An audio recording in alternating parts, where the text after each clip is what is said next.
الحمد لله رب المشرقين ورب المغربين الذي خلق كل شيء زوجين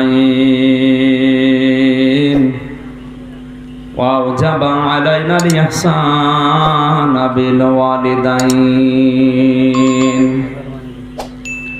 ونشهد أن لا إله إلا الله وحده لا شريك له وأشهد أن محمدا عبده ورسوله سيد الكونين صلى الله عليه وعلى آله وصحبه وأتباعه أجمعين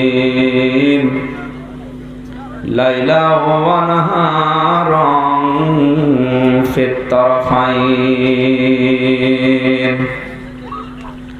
فقد قال الله تعالى في كلامه المجيد وبرهانه التوحيد জবান খুলে পড়েন আউযু বিল্লাহি মিনাশ শাইতানির রাজিম বিসমিল্লাহির রহমানির রহিম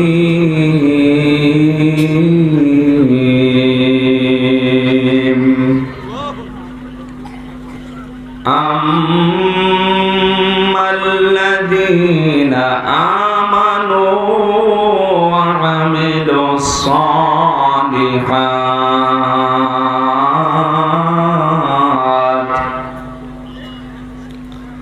صدقت يا ربنا وقال تعالى في آية أخرى والعصر إن الإنسان لفي خسر إلا الذين آمنوا وعملوا الصالحات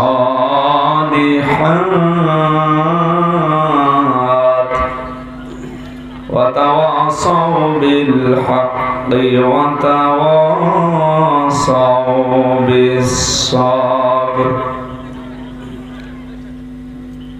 عن أبي هريرة رضي الله تعالى عنه قال قال النبي صلى الله عليه وسلم الدنيا مزرعة الآخرة رواه ابن ماجه وقال تعالى في شأن رسوله وما زادهم إلا إيمانا وتسليما اللهم صل على سيدنا مولانا محمد وعلى آل سيدنا مولانا আলহামদুলিল্লাহ কক্সবাজার জেলার সদর থানার অন্তর্গত পশ্চিম এস.এম. পাড়া ছাত্র যুব ক্রীড়া পরিষদের উদ্যোগে ঐতিহাসিক তাফসীরুল কোরআন মাহফিলের সম্মানিত সভাপতি আন্তর্জাতিক খ্যাতিসম্পন্ন মুফাসসির কোরআন হাজার হাজার আলেমের উস্তাদ কেন্দ্রীয় জামে মসজিদ কক্সবাজারের সম্মানিত খতিব আল্লামা মাহমুদুল হক আতাল্লাহু উমরাহু ওয়া বারাকাল্লাহু ফি হায়াতি সকলে বলেন আমিন। এখানে উপস্থিত আছেন বিশেষ করে ফজলুল হুদা শিকদার, আব্দুল্লাহ শিকদার। প্রধান অতিথি হিসেবে উপস্থিত আছে কক্সবাজার পৌরসভার সম্মানিত মেয়র জনাব মুজিবুর রহমান, বিশেষ মেহমান কায়সারুল হক জুয়েল ভাই, সম্মানিত অতিথি শাহাবুদ্দিন শিকদার, জনাব ওমর ফারুক লালু, রুস্তম আলী চৌধুরী। আরফানা লাকা যিকরাক। এতক্ষণ পর্যন্ত কোরআনে কারীম থেকে যারা আলোচনা রাখলেন, আপনাদের মসজিদের সম্মানিত খতিব, ইসলামিক চিন্তাবিদ, শিক্ষাবিদ, শ্রদ্ধাভাজন বড় ভাই জনাব মাওলানা আব্দুর রহিম বশরী দামাত বারাকাতুহু আলিয়া, আলোচনা রেখেছেন মুফাসসিরে কোরআন যারা মাওলানা হুসাইন আহমেদ মাহফুজ চুয়াডাঙ্গা, যারা মাওলানা আব্দুল জব্বার সিদ্দিকী, যারা মাওলানা মহিউদ্দিন। ওয়ারফা'না লাকা যিকরাক। আলেমদের সম্মান মর্যাদা আল্লাহ যেন আরো বাড়িয়ে দেন, আমিন। মঞ্চে বসা সম্মানিত ব্যক্তিবর্গ, সামনে বসা মুসলমান ভাইরা, পর্দার আড়ালের সম্মানিতা মা এবং বোনেরা, প্রশাসনের ভাইরা, প্রাণ প্রিয় কক্সবাজারবাসী, দল মত নির্বিশেষে কোরআনের অনুষ্ঠানে যারা এসেছি, খুশি হয়ে বলছে আলহামদুলিল্লাহ। দরুদ আর সালাম পড়ছি আমাদের নবী মুহাম্মদ রাসূলুল্লাহ সাল্লাল্লাহু আলাইহি ওয়াসাল্লামের প্রতি, যারা আদর্শ না মানলে নিশ্চিত জাহান্নাম, যার সিদ্ধান্ত স্বতঃস্ফূর্ত ভাবে যদি কেউ মেনে না নেয় সে লোকটা ইমানদার হতে পারে না। কোরআন কারীম জানিয়েছে, ফালা ওয়া রাব্বিকা লা ইউমিনুনা হাত্তা ইউহাক্কিমুকা ফীমা শাজারা বাইনাহুম সুম্মা লা ইয়াজিদু ফী আনফুসিহিম হারাজাম মিম্মা কাদাইতা ওয়া ইউসাল্লিমু তাসলিমা। সূরা নিসার 65 নম্বর আয়াতে আল্লাহ জানিয়েছেন, হে নবী আপনার রবের কসম। কার কসম দিচ্ছেন? কে? আল্লাহ। যিনি রব তিনি কসম দিচ্ছেন। আমার কথা যেমন আমার কাছে গুরুত্ব, মহান আল্লাহর কথা মহান আল্লাহর কাছে ওই রকম গুরুত্বপূর্ণ। তিনি নিজের নামে কসম দিয়ে জানিয়েছেন, লা ইউমিনুনা, মুমিন হতেই পারে না ওই লোকটা। কে? যে লোকটা আপনি কোনো বিষয়ে রায় দেওয়ার পরে স্বতঃস্ফূর্ত ভাবে মন থেকে আনন্দ চিত্তে মেনে নিতে না পারে। ব্যক্তি সমাজ থেকে শুরু করে আন্তর্জাতিক জীবন পর্যন্ত যত বিষয় দুনিয়াতে আছে, যে কোনো বিষয়ে যদি আপনি একবার রায় দিয়ে ফেলেন, ওই রায় যদি এমনিতেই মেনে নেওয়া এক বিষয়, আর মন থেকে আনন্দ চিত্রে স্বতঃস্ফূর্ত ভাবে মেনে নেওয়া এটা আর এক বিষয়। মন চাচ্ছে না মেনে নিয়েছি এরকম না। রাসূলের কোন রায় যদি আপনার সামনে আসে, আপনাকে আনন্দ চিত্রে মানা লাগবে, যদিও দুনিয়া একদিকে চলে যায়। কথা বুঝতেছেন না? আপনি বোঝেন। মন চায় না মেনে নেওয়া এক বিষয়, বাধ্য হয়ে চাপে পড়ে বিভিন্ন পারিপার্শ্বিকতার কারণে এটা আলাদা বিষয়, কিন্তু স্বতঃস্ফূর্ত ভাবে আমার ক্ষতি হয়ে যাচ্ছে, তারপরও আনন্দ চিত্তে মন থেকে আমি মেনে নিয়েছি, এর নাম সাল্লিমু তাসলিমা।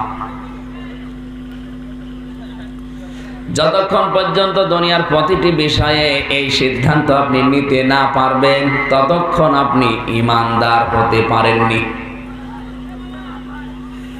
বিশ্বনবী মুহাম্মদ রাসূলুল্লাহ একবার তার চাচাতো বোন সাফিয়া রাদিয়াল্লাহু তাআলা আনহাকে বিয়ের বন্দোবস্ত করেছিলেন তার পালিত সন্তান যায়েদ বিন হারিসার সাথে। তিনি একদিকে পালিত সন্তান আর একদিকে খাদেম, নবীজির বংশের মেয়ে, আল্লাহর নবীর নিজের চাচাতো বোন, ফুফাতো বোন। এ বিশাল সম্মান তার, এই কারণে নবীর এই সিদ্ধান্তে মেয়েটা মানে নাই। মান বড়ায় কথা বলে নাই, বলেছিল যে কেমন হয়ে গেল, একটা গোলাম, একটা চাকর, বাড়িতে খাদেম, যার বংশ পরিচয় অন্তত আমাদের এখানে নেই, যিনি মুহাম্মদ রাসূলুল্লাহর বাড়িতে পালিত, তার সাথে আমার বিয়ে দেবে? আমি এত উচ্চ বংশের কুরাইশ বংশের মেয়ে, এটা আমার মানাচ্ছে না। কোরআনে কারীমের সঙ্গে সঙ্গে সূরা আহজাবের 36 নম্বর আয়াত আল্লাহ নাযিল করলেন, ওয়া কানা লিল-মুমিনিন ওয়ালা মুমিনাতিন ইযা কাদাল্লাহু ওয়া রাসূলুহু আমরান আইয়াকুনা লাহুমুল খিয়ারাতু মিন আমরিহিম ওয়া মান ইয়াসিল্লাহা ওয়া রাসূলাহু ফাকাদ দাল্লা দালালাম মুবিনা। হে নবী, ওই নারী, ওই পুরুষ ইমানদার হতে পারে না যার কাছে আপনার কোনো বিধান, আল্লাহর কোনো বিধান আসার পর ও যদি বলে যে আমি মানি না, তাহলে ইমানদার হতে পারে না, সে নারী হোক আর পুরুষ হোক। আমি আল্লাহ এবং আপনি রাসূল মিলে যদি কোনো বিষয়ে সিদ্ধান্ত দেয়, রায় দেয়, এটা মানি না এ কথা যদি কেউ বলে, ও লোকটা ইমানদার হতে পারে না। এ কথা বলছে যাকে উদ্দেশ্য করে তিনি রাসূলের বংশের ফুফাতো বোন। এরপরে তিনি বিবাহে রাজি হয়েছিলেন। যে লোকটা এই কাজ করবে সে যেন বিভ্রান্তির একেবারে নিম্ন গহ্বরে পৌঁছিয়ে গেছে। জোরে বলেন নাউজুবিল্লাহ। এই জন্য নরম ভাষায় যদিও বললাম, বুঝে নেন, আল্লাহ রসুলের কোন সিদ্ধান্ত দুনিয়াতে আসার পর আপনি যদি বলেন আমি মানি না, সেটা তো আলাদা। যদি মন খারাপও আপনার হয়, তাহলে পেছনের আমল আল্লাহ রাখবে না। না, আমি মনে হয় এখনো কথা ঠিক করতে পারিনি। এদিকে তাকান। যালিকা বিআন্নাহুম কারিহু মা আনজালাল্লাহু ফাআহবাতা আমালাহুম। সূরা মুহাম্মদের 9 নম্বর আয়াতে আল্লাহ জানিয়েছেন, হে নবী, আমার নাজিল করা বিধান মানি না এমন না। যদি কেউ আমার বিধান শোনার পরে শুধু মন খারাপ করে, কারিহু ফাআহবাতা আমালাহুম, ওর জীবনের পেছনে যত আমল ছিল একটাও আর নেই, সব নষ্ট হয়ে গেছে। আল্লাহর নাজিলকৃত বিধান শুধু মন খারাপ করলে যদি আমল আখলাক সব আল্লাহ নষ্ট করে দেয়। যে মানুষগুলো বিরোধিতা করছে আর নামের আগে মোহাম্মদ লেখছে, ওর কিছু থাকার কথা কিচ্ছু নেই। এই জন্য খুব সেন্সিটিভ বিষয় এটা। আল্লাহর পক্ষ থেকে যে বাণীগুলো আমাদের কাছে এসেছে ইসলাম নামে, ইসলাম বাদ দিয়ে যদি পৃথিবীর কোন তন্ত্র মন্ত্র নিয়ম নীতি দিয়ে কেউ শান্তি তালাশ করতে চায়, ও যেমন পাগল আর একদিকে বোকা।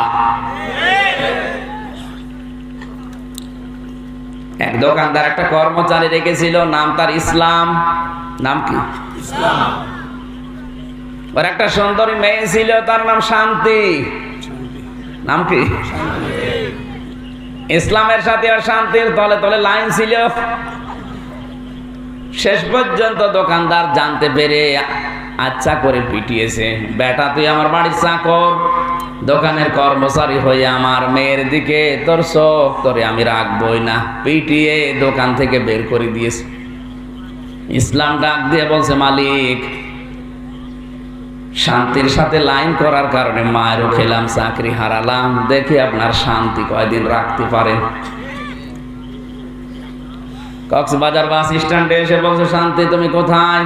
বাড়িতে। চলে আসো, পালানো লাগবে। সব কিছু নিয়ে যখন এসেছে, দুইজন অজানার উদ্দেশ্যে পানি জমিয়েছে। সকালবেলা দোকানদার রাস্তায় এসে চিল্লাচ্ছে, আমার শান্তি গেল কোথায়? আমার শান্তি গেল কোথায়? লোকজন বলছে, কি বলেন আপনি? আমার শান্তিকে খুঁজে পাচ্ছি না, সকালবেলা থেকে শান্তি আর নেই। এলাকার লোকজন বলে, শান্তি খোঁজার আগে আপনার দোকানের কর্মচারী ইসলাম কোথায়? ওরে তো আমি আগেই পিটিয়ে বিদায় করে দিয়েছি। এলাকার মানুষজন বলে, আপনি কি পাগল না মাথা খারাপ? ইসলাম বিদায় করে দিয়ে আপনি শান্তি তালাশ করেন? ইসলাম যেখানে শান্তি ওখানে। আল্লাহর নাজিলকৃত বিধানগুলো আজ দূরে সরিয়ে দিয়ে পৃথিবীর মানুষ যেগুলো লিখেছে এই বিষয়গুলো দিয়ে যদি আপনি শান্তি তালাশ করার চেষ্টা করেন, শান্তি তো আগেই চলে গেছে পালিয়ে। কার সাথে?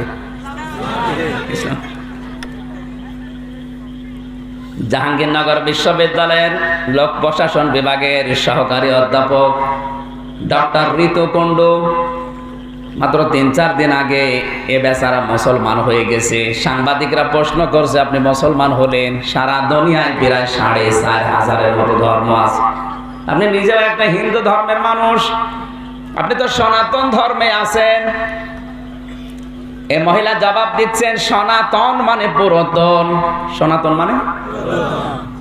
আমি বিশ্বের অনেকগুলো ধর্মীয় গ্রন্থ বিশ্ববিদ্যালয়ের শিক্ষক হওয়ার কারণে পড়ার মতো সুযোগ পেয়েছি।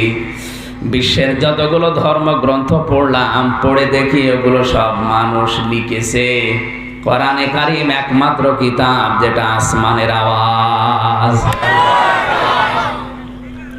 আমি বুঝে সুঝে জেনে শুনে আমার বিবেক বুদ্ধি, আমার আকল, আমার জ্ঞানকে আমি কাজে লাগিয়েছি, আমার কমন সেন্স আমাকে তাড়া দিয়েছে। শেষ পর্যন্ত ৪৫০০ সব ধর্ম বাদ দিয়ে আমি মুসলমান হয়ে গেছি। সুতরাং আল্লাহর পাঠানো ইসলাম বাদ দিয়ে দুনিয়াতে কোনো কিছুতে যে শান্তি নেই, এটা প্রমাণ এখন অলরেডি হতে আরম্ভ করেছে, আগে তো হয়েছে। এই কথাটা শোনার পরে যারা মুক্ত মনা, এরা কিন্তু কালকে ফতোয়াবাজি করবে। আমির হামজা সাম্প্রদায়িক উস্কানিমূলক বক্তব্য দিয়েছে, অন্য ধর্মকে দেখতে পারে না। এ বক্তব্য তো আমার না, আল্লাহ ১৫০০ বছর আগে দিয়েছে। ইন্নাদ-দীনা ইনদাল্লাহিল ইসলাম। আল্লাহ পাক বলেন আমার কাছে একমাত্র মনোনীত ধর্ম জীবন ব্যবস্থা চাই বলেন, ওটার নাম ইসলাম।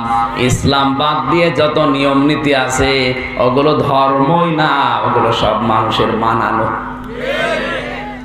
এখন যদি আপনার রাগ হয়, আপনার মামলা দিতে মনে বলে, সাম্প্রদায়িক বলতে মনে হয়, তাহলে আল্লাহকে বলেন।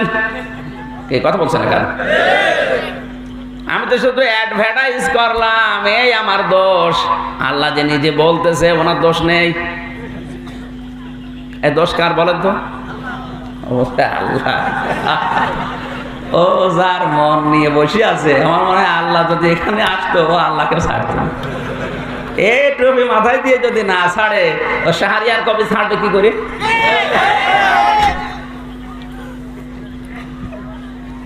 না, আপনি বুঝে শুনে কথা বলবেন। আমরা এমন রসুলের আদর্শ মানি যার জীবনের ৪০ থেকে ৬৩, এই ২৩ বছরের ১ সেকেন্ডে যদি কেউ না মানে সে কাফের।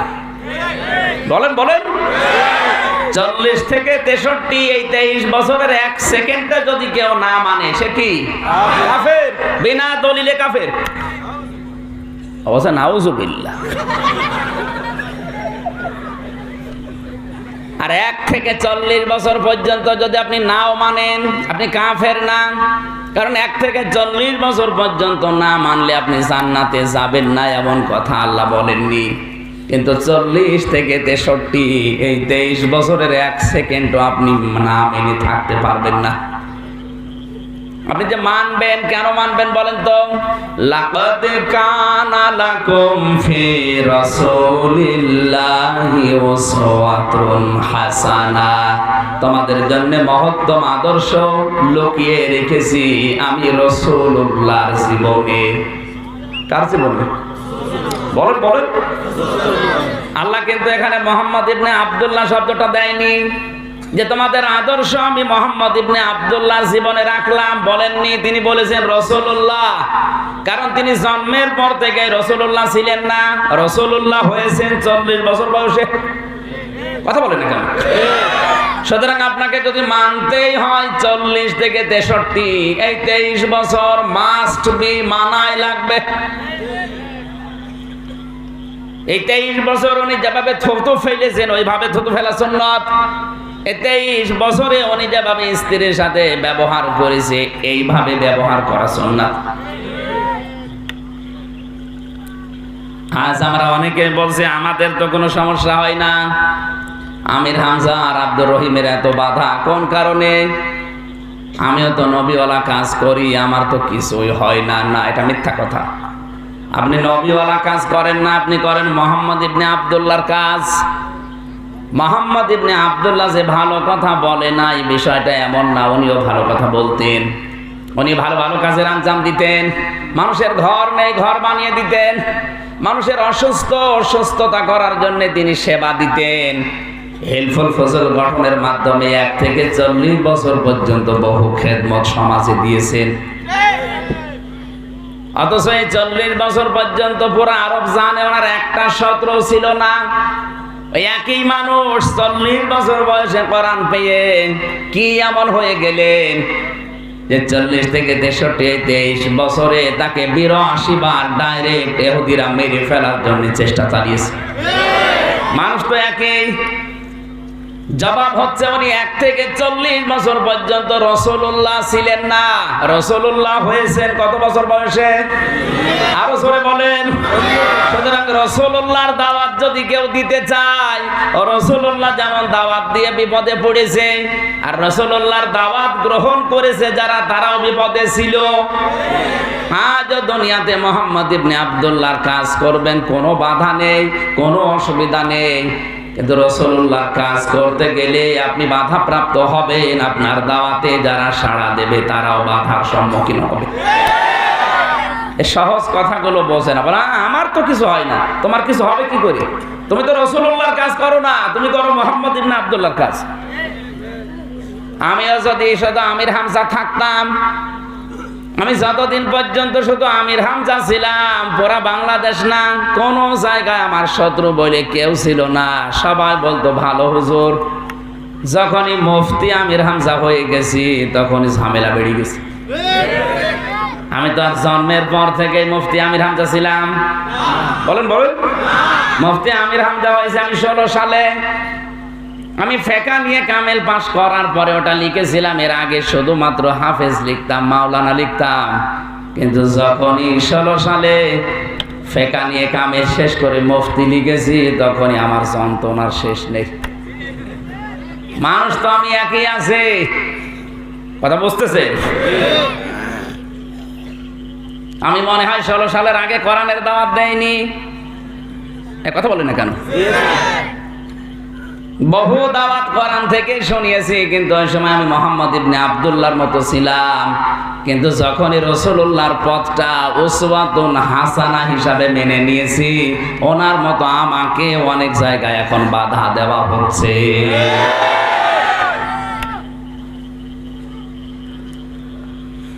বাধা বিপত্তি যতই আসুক, আমরা যতদিন বেঁচে আছি অন্তত মুহাম্মদ রাসূলুল্লাহর অনুসরণ করবই। আল্লাহ যেন তৌফিক দেন, জোরে বলেন আমিন। কোরআনে কারীম থেকে সূরা সেজদা একটা আয়াতের টুকরা পড়েছি, আর সূরা আসর। কোরআনে কারীমে 3টা সূরা সবচাইতে ছোট ছোট আছে। একটা সূরা আসর, নসর, কাউসার। কয়টা বলেন তো? সূরা আসর, নসর, কাউসার। অনেকেই মনে করে সূরা নসরে মনে হয় 4 আয়াত, না ওইটাও 3টা আয়াত। সূরা আসরেও 3টা আয়াত, সূরা কাউসারেও 3টা আয়াত। অথচ আমি কোরআন পুরাটা পড়ে যতটুকু আয়ত্ত করতে পেরেছি, মহান আল্লাহ সূরা আসর, নসর আর কাউসারের ভেতরে পুরা কোরআনকে মনে হয় ঢুকিয়ে দিয়েছে। আজকের আলোচনার বিষয় হচ্ছে লাভ ক্ষতি। খুব মন দিয়ে শোনা লাগবে। আমি জানি মাওলানা আব্দুর রহিম বহু জায়গায় সূরা আসরের আলোচনা করেছে, না এইভাবে না, আমি যেভাবে সাজিয়েছি আপনি একটু মন দিয়ে শুনবেন। আমার যতটুকু ধারণা পৃথিবীর সাথে এখন মিলে যাবে। জবান খুলে কোরআনের সোনালী আয়াত একবার পড়েন। আউযু বিল্লাহি মিনাশ শাইতানির রাজিম। বিসমিল্লাহির রহমানির রহিম।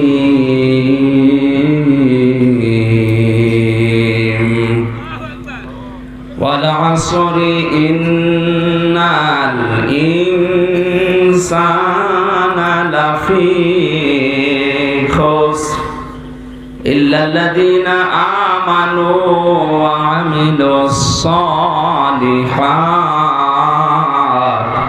ওয়া তাওয়াসাউ বিল হাক্কি ওয়া তাওয়াসাউ বিস সাবর। সাদাকাল্লাহুল আযীম। সূরা আসর কোরআনে কারীমের 103 নাম্বার সূরা, মক্কায় নাজিল হয়েছে। 3টা আয়াত আছে, রুকু আছে একটা। এবার আমি একটু জিজ্ঞাসা করছি, সূরার নাম কি বলেন তো? ক্লাস চলছে, এটা জবাব দেন।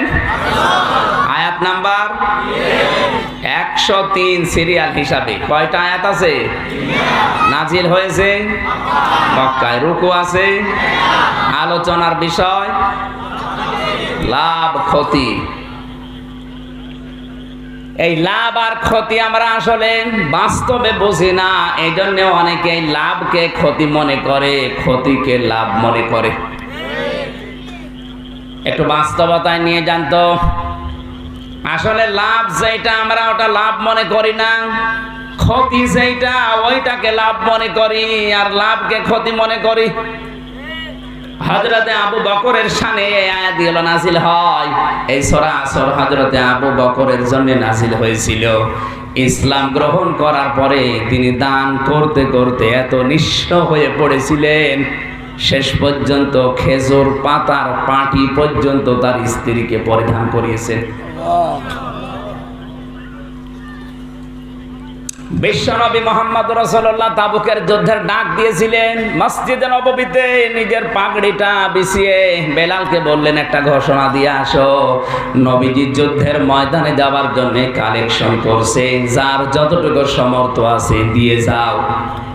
যে যতটুকু পারে সম্পদের কেউ অর্ধেক, কেউ 3 ভাগের 2 ভাগ নিয়ে এসে আল্লাহর নবীর চাদরের ভেতরে দিতেছেন।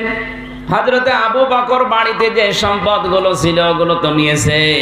সোলার ভেতরে রান্না করা ছাই ছিল, ওই ছাইগুলো টোপলা বেঁধে নিলেন। স্ত্রী উম্মে রোমানা ডাক দিয়ে বলে, স্বামী আমার, নবীজির জন্য যে যা পারে দিচ্ছে, আমার তো দেওয়ার মতো অন্তত আর কিছুই নেই, তুমি একটু অপেক্ষা করো। ঘরের ভেতরে প্রবেশ করে বিছানার উপরে যে খেজুরের পাতা দিয়ে বিছানো ছিল পাটিটা, ওইটা তুললেন, নিজে পরনের ভেতরে জড়ালেন, নিজের পরনের শাড়িটা প্যাকেট করে স্বামীর হাতে দিয়ে বললেন, রাসূলের কাছে নিয়ে যাও। জিহাদের ময়দানে সাহাবায়ে কেরাম হয়তো ক্ষত বিক্ষত হবে, তাদের ওই ক্ষত স্থান পরিষ্কার করে ব্যান্ডেজ করার জন্য কাপড় লাগবে, আমার এই পুরাতন কাপড়টা দিয়ে হলেও কাজ চলবে। হযরত আবু বকর সিদ্দিক রাদিয়াল্লাহু তাআলা আনহু নবীজির রুমালের ভেতরে পাগড়ির ভেতরে দিয়ে দিলেন টোপলাটা। তাকে দেখলেন ফেরেশতা জিবরাইল খেজুর পাতার পাটি পড়ে দাঁড়িয়ে আছে। আল্লাহর নবী বললেন, ভাই জিবরাইল, আপনার অবস্থা এই কেন? ফেরেশতা বলে, হে রাসূল, শুধু আমি একা না, আমার পেছনের দিকে তাকান, আসমান জমিনে যত ফেরেশতা আজকের এই দিনে আল্লাহর কাছে সবচাইতে প্রিয় পোশাকের নাম খেজুর পাতার পাটি। জিজ্ঞাসা করছে অবস্থা কেন? ফেরেশতা জিবরাইল বলে, হে নবী, আপনি আবু বকরের খবর জানেন? বলে না। কে তো বলে না কিছু, আপনি তার বাড়ির খবরটা একটু নেন, বাড়ির অবস্থা সম্পর্কে একটু জানেন, কি অবস্থা তার। একটু পেছিয়ে থাক, হাতে লাগবে, একটু পেছিয়ে থাক, একটু পেছিয়ে দিন, একটু পেছিয়ে দিন, লাগবে না এবার, ঠিক আছে।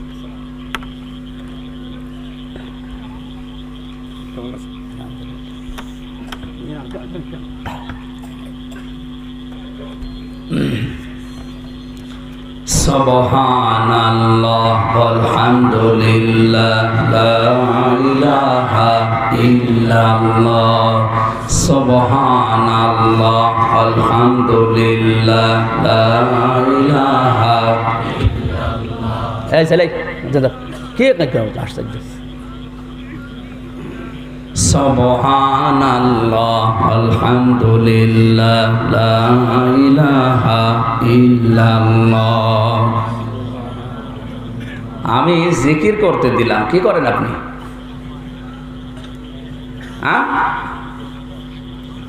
কে আশ্চর্য, কি গোরস্থান নাকি?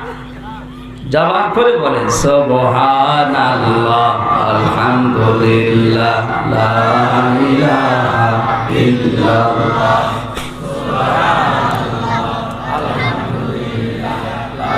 লা ইলাহা ইল্লাল্লাহ মুহাম্মাদুর রাসূলুল্লাহ। আমার ভাইরা, তাদের যে ত্যাগ তিতিক্ষা, এই যে অবস্থান দেখে কাফেরেরা বিভিন্ন জায়গায় বলা খাওয়া আরম্ভ করেছে, আবু বকর এই লোকটা নিঃস্ব হয়ে গেছে, এই লোকটা সব শেষ, ও লোকটার জীবন বরবাদ। নবীজির কাছে এসে বললেন, হে রাসূল, সত্যি কি আমার জীবনটা বরবাদ হয়ে গেল? সূরা আসর নাযিল করে আল্লাহ সান্ত্বনা দিলেন, না, তোমার জীবন বরবাদ হয়ে যায়নি, তুমি লাভবান হয়েছো। ওয়ালা আসরি ইন্নাল ইনসানা লাফি খুসর। এখানে ওয়াই কসমিয়া, এটা আল্লাহ কসম দিচ্ছেন নিজে। কে? আল্লাহ। আমরাও কসম দেই মাঝে মাঝে। অনেক মানুষ আছে প্রেমিকার মাথায় হাত দিয়ে কসম দেয়। প্রেমিকার মাথায় হাত দিয়ে বলছে আল্লাহর কসম আমি তোমার ভুলে যাব না। পুরাটাই গোনা, পুরাটাই কি? আপনি কসম দেওয়ার জায়গা পাননি। বিয়ের আগে ওর মাথায় হাত দেওয়া, যতগুলো চুলের নিচে হাত পড়বে অতগুলো গোনা হবে। কসম শুধুমাত্র আল্লাহ বাদে কারো নামে কসম দেওয়া জায়েজ নেই। অনেকে কোরআন শরীফের নামে কসম দেয়, ছেলের মাথায় হাত দিয়ে কসম দেয়। না, কসম শুধুমাত্র আল্লাহর নামে। কেন? কারণ আমরা কসম দেই আমাদের চাইতে যিনি বড় সম্মানিত তার নামে। এখন আল্লাহ পাক নিজে যখন কসম দেবেন তখন দেবেন কার নামে? তার চাইতে বড় সম্মানিত আর কেউ আছে? এজন্য উনি যখন কসম দেন, দেখেন আমি যে জিনিসের কসম দিতে চাই ওর সাথে সম্পর্ক কার আছে। এখানে আমাদের হায়াত সম্পর্কে কিছু কথা আল্লাহ জানাতে চায়। এজন্য আমাদের জীবনের সাথে সম্পর্ক যেটার, ওই জিনিসের কসম আল্লাহ দিয়েছেন। আমাদের জীবনের সম্পর্ক হচ্ছে সময়ের সাথে। কিসের সাথে? সময়ের সাথে। সময় আছে আমির হামজা আছে, সময় নেই আমির হামজা নেই। আমি যত বড় চেয়ারে থাকি, সময় যদি আমার শেষ হয়ে যায়, ও চেয়ার কেন, ও চেয়ারের নিচেও আমারে রাখবে না। এই জন্য আমাদের জীবনের আসল মূলধন পুঁজির নাম হচ্ছে সময় বা হায়াত। নাম কি? বলেন বলেন। এই হায়াতটাতে আসলে লাভ কোনটা ক্ষতি কোনটা, এটা যদি সঠিকভাবে উপলব্ধি করতে আপনি না পারেন, তাহলে ব্যর্থর কাতারে আপনিও পড়বেন। আজ বাংলাদেশ সহ বিশ্বে হাজারো মানুষ লাভ কোনটা ক্ষতি কোনটা এটা সঠিকভাবে বুঝতে পারছে না, তাই উল্টা পথে দৌড়াচ্ছে। আমার এই যে ভাই, উনি পরীক্ষা দিয়েছেন, কারো দিকে তাকায় না, কারো তা দেখে লিখবে তাও লেখে না। সুযোগ ছিল কিন্তু দেখে না, যতটুকু যোগ্যতা আছে অতটুকুই লিখেছে। পরীক্ষা যেদিন রেজাল্ট বের হচ্ছে ওই দিন নাম্বার পেয়েছে 100-র ভেতরে 50। কত? বলেন বলেন। ওনার ছেলে মেয়ে বলছি, ওনার মা বাবা আত্মীয় স্বজন যারা আছে সবাই নারাজ। করলো কি? এর পেছনে এত টাকা পয়সা খরচ করলাম, অথচ মাত্র 50। ওর জীবনে কিছুই হবে না, ওর জীবন ব্যর্থ। ওর জীবন কি? ব্যর্থ। মাওলানা আব্দুর রহিম পরীক্ষা দিয়েছে, পড়াশোনা কিছুই করে না, দেখে লিখবে আশপাশে সময় ছিল, নকল করবে সময় ছিল, সুযোগ ছিল, তাও করে নাই। শুধু নাম আর রোল নাম্বার লিখে খাতা জমা দিচ্ছে। হেড স্যারকে বলছে, স্যার খাতা জমা দিলাম সাদা, কিন্তু নাম্বার চাই 99। স্যার বলছে তোর নাম্বার দেব কোথায়? উনি বলছে, স্যার আপনি আমার মাজার দিকে তাকান।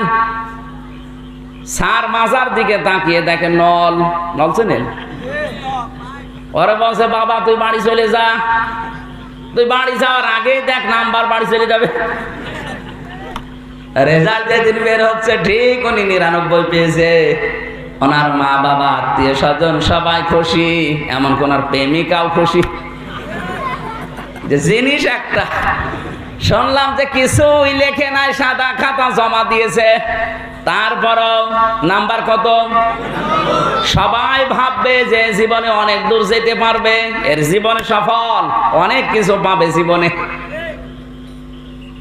আর একজন পরীক্ষা দিয়েছে, এই যে সভাপতি, ছোট বয়স, পরীক্ষা দেবে যেই দিন ওই দিন না, তার আগের রাতে প্রশ্নপত্র ফাঁস হওয়ার কারণে 4 জন মিলে উনি মিলে লিখেছে গাইড বই পুরাটা। প্রশ্নপত্রে চেয়েছে 10টার ভেতরে 5টা প্রশ্নের উত্তর দাও। সারা রাত সময় ফ্রি ছিল, সুযোগ ছিল, এজন্য 10টার ভেতরে 10টায় জবাব দিয়ে দিয়েছে। দাড়ি কমা ফুল স্টপ কিছু বাদ নেই, যেখানে যেরকম সব টাইপ করা। ওদিকে ক্লাসে যাওয়ার পরে ওই দিন পরীক্ষার হলে লিখেছে আবার সেরকম যতটুকু পারে। রেজাল্ট বের হওয়ার পরে উনি নাম্বার পেয়েছে 100-র ভেতরে 150। লোকজন বলছে স্যার ও চাইলে যত ভালো হোক, ও খুব বেশি হলো না 100-র ভেতরে 100 পাবে, তো 150 পায় কি করে? স্যার বলছে ও চাইলে পায়, আমি করবো কি? কারণ ওর লেখা যা ওর না, ও মানুষ ভাড়া করে লেখা, আমি দেখেই টের পেয়েছি। আর লেখা যে পরীক্ষার হলে লেখে নাই তাও আমি জানি, পরীক্ষার হলে লিখলে ওইভাবে লেখা যায় না। ও যা লিখেছে সব আগের রাতে লেখা, তাও মানুষ দিয়ে লেখা, কারণ ওর লেখা তো আমি চিনি। সারা পৃথিবীর মানুষও যদি বলে ও সফল, আগের রাতে লিখে পাশ করা সফল, আপনার যদি বিবেক থাকে বলা লাগবে ও বিফল। আজ পৃথিবীতে অনেক জায়গায় আগে পাশ করে উনি সফলতার দাবি করছে। এটা কিন্তু বাংলাদেশের কথা বলছে না, সব ভারতের। না এ দেশেও হতে পারে, কে বলেছে আপনাকে? এদেশ এখন আরম্ভ হয়নি, হলে হতে পারে। এই যে 3 জন ছাত্রের কথা বললাম, এর ভেতরে আব্দুর রহিম এবং সভাপতি যিনি, এই 2 জনকে তামাম দুনিয়ার সব মানুষ যদি বলে এরা জীবনে অনেক কিছু করতে পারবে, এরা সফল, আপনার বিবেক থাকলে বলা লাগবে 2 জনই ব্যর্থ। আর এটা যদিও 50 পেয়েছে, ও যদি পাস করার পরে কোনো চেয়ার পায়, ওই চেয়ারটা সঠিকভাবে ব্যয় করতে পারবে। 100-র ভেতরে 50, তাতে কি ওইটা আসল নাম্বার? ওইটা সলিড। আমরা আসলে লাভ কোনটা ক্ষতি কোনটা ওটা না বোঝার কারণে লাভকে আজ ক্ষতি মনে করে আনন্দে আছি, আর ক্ষতিকে লাভ মনে করে দুঃখ করছি। আশা করতে কথার অর্থ আপনি বুঝেছেন। এরপরও যদি কেউ না বোঝার ভান করে থাকেন, এখানে আসেন, কানে কানে বলছি। আমি জানি আপনি বুঝেছেন।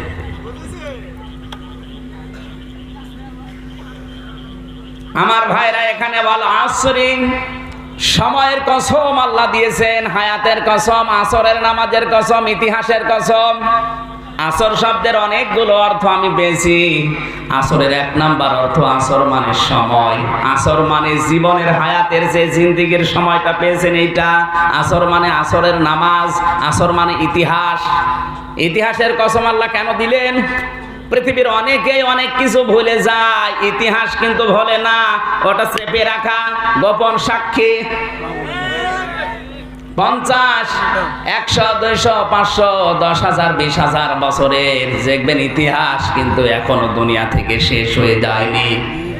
হাজারো ইতিহাস আল্লাহ কোরআনে কারিমে পর্যন্ত তুলে দিয়েছে। কথা বলেন ঠিক কিনা? এজন্য ইতিহাস থেকে যদি আপনি শিক্ষা নিতে ব্যর্থ হন, আপনিও ব্যর্থ হয়ে যাবেন। আজ কত মানুষকে আমরা ইতিহাস থেকে শিক্ষা নেওয়ার জন্য বলি, কিন্তু ওরা উড়িয়ে দেয়, শিক্ষা তো নেয় না। না, আপনাকে ইতিহাস থেকে শিক্ষা নেওয়া লাগবে। ইন্নাল ইনসানা লাফি খুসর, অবশ্যই সব মানুষ ক্ষতির ভেতরে। আল্লাহ পাক কিন্তু ইন্নাল মুসলিমিনা লাফি খুসরি দেয়নি যে মুসলমানরা ক্ষতির ভেতরে। ইন্নাল কাফিরিনা লাফি খুসর, কাফেররা ক্ষতির ভেতরে। ইন্নাল মুনাফিকিনা লাফি খুসর, মুনাফিকরা ক্ষতির ভেতরে আল্লাহ দেয়নি। আল্লাহ বলেন মানুষ বদবাচ্চা যারা বিবেচিত সবাই ক্ষতিগ্রস্ত। আপনি যদি মানুষ দাবি করেন, আপনার শরীর কিন্তু শিউরে ওঠার কথা। কথা বলেন এখন। আল্লাহর এই ঘোষণার ভেতরে আমির হামজা যেমন আছে, সভাপতিও আছে, দুনিয়ার যত মানুষ বা পদবাচ্চা বিবেচিত সবাই সবাই আপনারা নেই।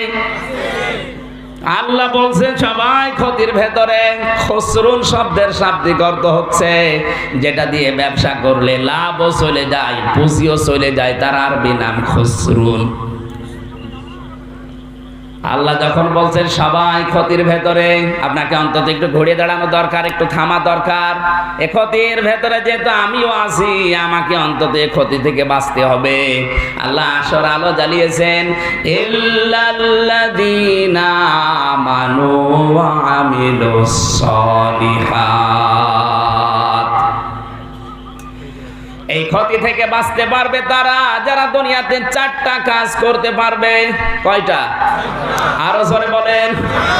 1 নম্বরে যারা ঈমান আনবে আল্লাহর প্রতি, 2 নম্বরে যারা ঈমানের দাবি অনুযায়ী ভালো ভালো কাজের আঞ্জাম দেবে, 3 নম্বরে যারা হক কথা বলবে, হকের দাওয়াত দেবে, হক পথে টিকে থাকবে, 4 নম্বরে পথে টিকে থাকতে গিয়ে যদি বিপদ আপদ আসে একে অপরকে ধৈর্য ধারণের উপদেশ দেবে।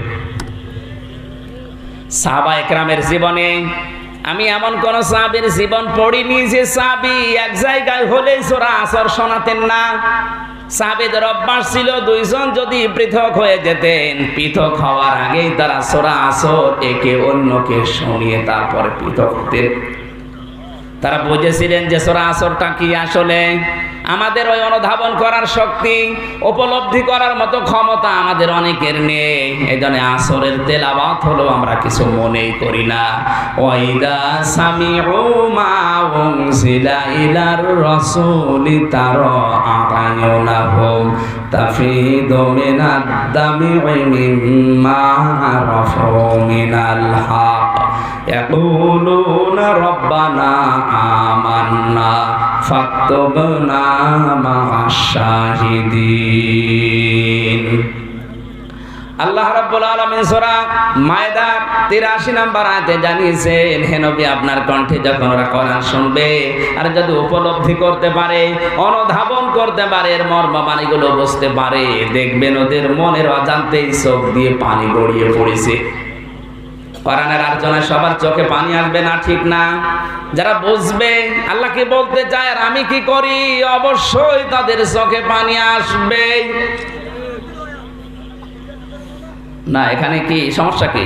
তাড়াতাড়ি বসেন, যা করবেন তাড়াতাড়ি করেন, আর মোবাইল বন্ধ করে রাখেন।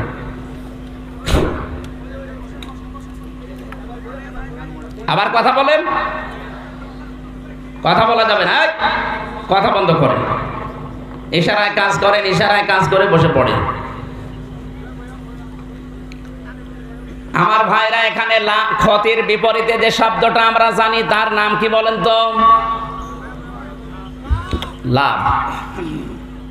এই একজন শুধু, আর এখানে বাকি সব গোরস্থানে ঘুমিয়ে গেছেন। ক্ষতির বিপরীতে যে শব্দটা নাম কি? এই লাভ কি? ইংরেজি লাভ, LOVE। ইংরেজি লাভের যে করুণ অবস্থা এখন তামাম পৃথিবীর দিকে তাকান, বিশেষ করে বাংলাদেশে ইংরেজি লাভের যে অবস্থা, ইংরেজি লাভের কারণে অনেকে ধর্ষিতা পর্যন্ত হচ্ছে। ইংরেজি লাভের কারণে অনেকের বউ পর্যন্ত এখন চলে যাচ্ছে। এই যে নাসির, ও যেটা করেছে কোন লাভ বলেন তো? ইংরেজি লাভ। কোন লাভ? আজকে সংবাদ সম্মেলন করে বলছে, আমি স্ট্যাটাস পেয়েছিলাম এই তামিমার, ফেসবুকের মাধ্যমে আমার পরিচয়, এরপরে ওর সাথে আমার লাভ। সাংবাদিকরা প্রশ্ন করছে কোন লাভ? বলছে LOVE।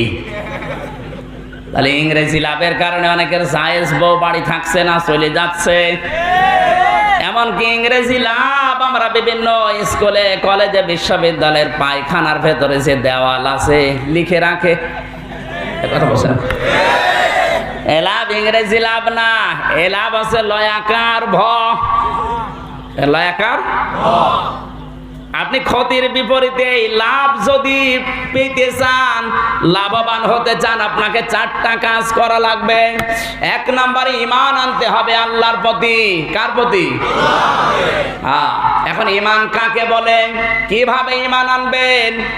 ওই যে ছোটবেলায় কায়দায় পড়িয়েছিল মক্তবে, আমানতু বিল্লাহি কামা হুয়া বিআসমাইহি ওয়া সিফাতিহি ওয়া ক্বাবিলতু জামিয়া আহকামিহি ওয়া আরকানি। ওই সময় ওটা আমি বুঝি নাই। এখন ঈমানের সংজ্ঞাগুলো পড়তে গিয়ে দেখি সবই ওর ভেতরে লুকানো আছে। আপনি যদি ঈমান আনতে চান আল্লাহর প্রতি, কমপক্ষে 4টা শর্ত আপনাকে মানা লাগবে। এদিকে তাকান। কয়টা? বলেন বলেন। আমানতু বিল্লাহ, আমি ঈমান আনলাম আল্লাহর প্রতি। কারণ আল্লাহর প্রতি ঈমান ছাড়া মুমিন হওয়াই যায় না। আল্লাহর প্রতি ঈমান ছাড়া মুমিন হওয়া, আরো জোরে বলেন, ঈমান যদি না থাকে, আমল থাকে, কোনো দাম নেই। আমল নেই, ঈমান আছে, জান্নাত আপনি পাবেন না। মানে আপনার আমল করার সুযোগ হয়নি, কিন্তু আপনি ঈমান আনতে পেরেছিলেন, জান্নাত পাবেন না পাবেন না? এই যে মুরব্বী 50 বছর বয়স, মনে করেন 50 বছর পর্যন্ত কোনদিন আল্লাহকে বিশ্বাসও করে নাই, ইবাদত তো দূরের কথা। সকাল 10টার সময় আমার কাছে মুসলমান হয়েছে, 11টার সময় মারা গেল। উনি জান্নাতি না জাহান্নামী? তো উনি তো নামাজ পড়ে না, কারণ ওনার নামাজের সময় পর্যন্ত হায়াত ছিল না। সকাল 10টা থেকে 11টা এর ভেতরে কোনো ফরজ নামাজ আছে? মাত্র 1 ঘন্টা হায়াত পেয়েই মারা গেছে। আপনি গ্যারান্টি দেওয়া লাগবে যে উনি জান্নাতি। উনি সকাল 11টায় ঈমান এনেছে, দুপুর 2টায় মারা গেল, মাত্র 3 ঘন্টা হায়াত পেয়েছে। কয় ঘন্টা? উনি জান্নাতি না জাহান্নামী? না না। এবার আপনি আর একবারে বলতে পারবেন না আপনি জান্নাতি, কারণ ওনার 1 ওয়াক্ত নামাজ ফরজ ছিল। কোনটা? বলেন বলেন। আউয়ালু মা খালাকাল্লাহ, আউয়ালু মা ইউহাসাবু বিহিল আবদু ইয়াউমাল কিয়ামাতিস সালাহ। কিয়ামতের দিন সর্বপ্রথম বান্দার কাছে ঈমানের পরে হিসাব নেওয়া হবে ওর নামাজের। সুতরাং ওনার উপরে 1 ওয়াক্ত নামাজ পার হয়ে গেছে, উনি পড়ে নাই, ঈমান এনেছে, তাই কি জবাব দেওয়া লাগবে, তুই নামাজ পড়লি না কেন বল। মাত্র 3 ঘন্টার হায়াতে যদি 1 ওয়াক্ত নামাজ ফরজ ছিল, পড়ে নাই, জবাব দেওয়া লাগে। আর 50 বছর বয়স আপনার, পশ্চিম কোন দিকে চেনেও না, এমনকি আষাঢ় দিয়ে পড়ে গেলেও পশ্চিম দিকে পড়ে না, উত্তর দিকে পড়ে। আপনারে আল্লাহ জান্নাতে দেবে বিনা হিসাবে, আপনি কি পাগল হয়ে গেছেন? না, এটা ঠিক না। নামাজ মাস্ট বি, লাগবেই। মুসলমান দাবি করার পরেও যারা জাহান্নামে যাবে, এই মানুষগুলোকে ফেরেশতা মালিক, দারওয়ান ফেরেশতা মালিক, জাহান্নামের যিনি দারওয়ান, উনি জিজ্ঞাসা করবে, মা সালাকাকুম ফি সাকার, ক্বালু লাম নাকু মিনাল মুসাল্লিন। জিজ্ঞাসিত হবে এই মানুষগুলো, এ মালিক, ফেরেশতারা জাহান্নামে আছে কোন কারণে? ফেরেশতা মালিক বলবে, আমি জানি না, ওদেরকে জিজ্ঞাসা করেন। জাহান্নামে যারা দাও দাও করে আগুনে জ্বলছে, জান্নাতি এই মানুষগুলো প্রশ্ন করবে, ভাই আপনারা তো আমাদের পরিচিত মানুষ, দেখে মনে হচ্ছে তো জাহান্নামে এসেছেন কোন কারণে বলেন তো? যত মানুষ জাহান্নামে আছে, ওরা প্রথমে এক বাক্যে সবাই মিলে জবাব দেবে, ক্বালু লাম নাকু মিনাল মুসাল্লিন। ওরা বলবে, আমরা মুসাল্লি ছিলাম না, তার মানে নামাজ পড়তাম না। ও কক্সবাজারবাসী, আমরা নামাজ পড়তাম না, এই কথা কোন হিন্দু বলবে? কোন খ্রিস্টান বলবে? কোন বৌদ্ধ বলবে? কোন ইহুদি বলবে? ওরা নামাজই পড়ে না। তার মানে কথা বলতে পারে যারা মুসলিম আজ দাবি করে নামাজ পড়ে না তারা। এই জন্য আপনি মুসলমান দাবি করার পরও যদি নামাজ না পড়েন, আপনি যে রাজনৈতিক দলের নেতা কর্মী হন, আপনি জাহান্নামে যাবেন। নাকি নতুন ফতোয়া তৈরি করা লাগবে? আল্লাহর ফতোয়া সূরা মুদ্দাসসিরের ভেতরে আছে।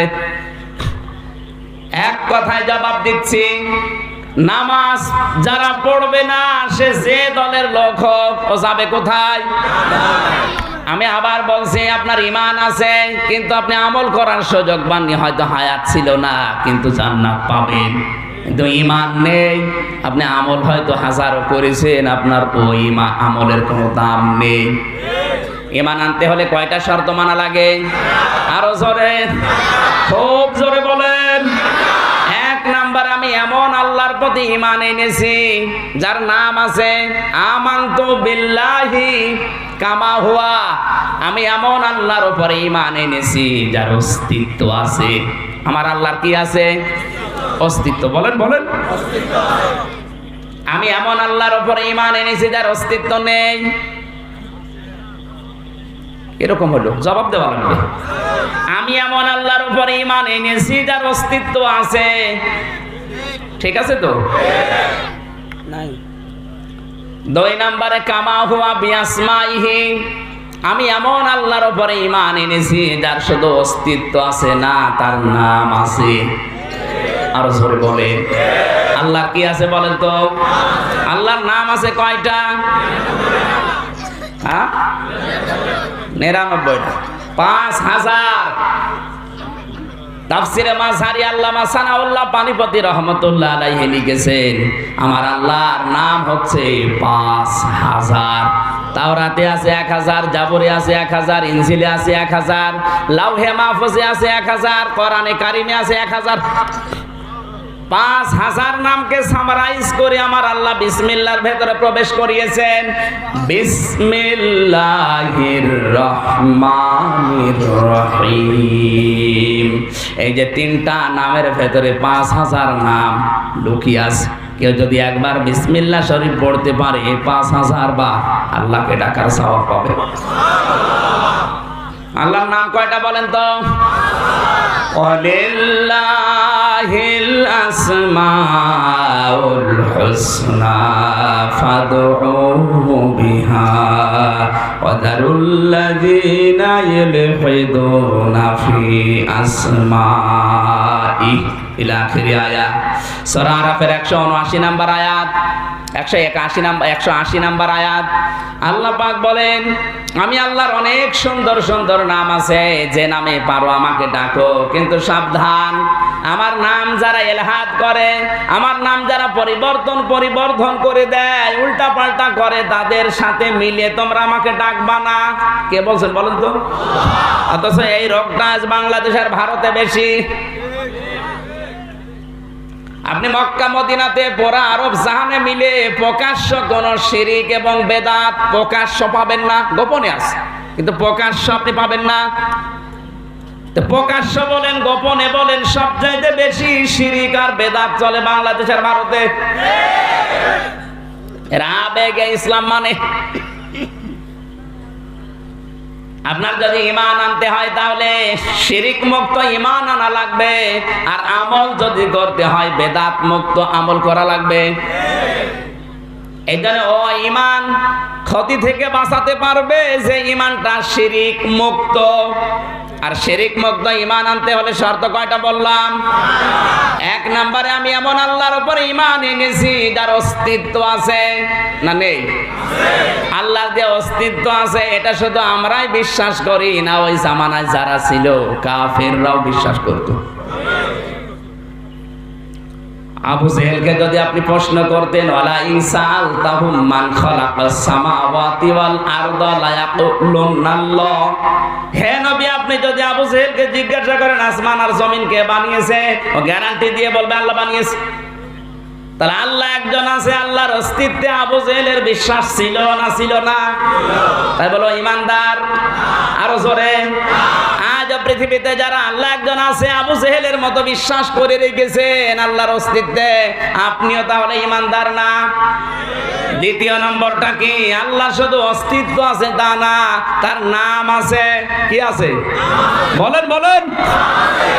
ওই জামানায় নবীজির দাদা আব্দুল মুত্তালিব আবরাহা যেদিন ধ্বংস করতে আসে কাবা শরীফ, কাবার মুলতাজাম নামক জায়গায় চাবিটা রেখে দিয়ে দোয়া করেছিল, কাবার মালিক তুমি আছো আমি জানি, আমার আর ক্ষমতা নেই তোমার ঘর রক্ষা করার, তোমার ঘর আমি তোমার হাতে দিয়ে গেলাম। আল্লাহ একজন আছে বিশ্বাস আব্দুল মুত্তালিবের ছিল না ছিল না? বলেন বলেন। বিশ্বনবী মুহাম্মদুর রাসূলুল্লাহ যখন নবুয়ত পেয়ে বাড়িতে আসলেন, স্ত্রীকে বললেন জাম্মিলুনি জাম্মিলুনি ইয়া খাদিজা, হে খাদিজা আমাকে ঢেকে দাও, আমি ভয় পেয়েছি। হযরতে খাদিজাতুল কুবরা, ওই সময় কিন্তু তিনি মুসলমান না। ওই সময় বলেন না কেন? কারণ এখনো পর্যন্ত তিনি ঈমানের দাওয়াত পাননি।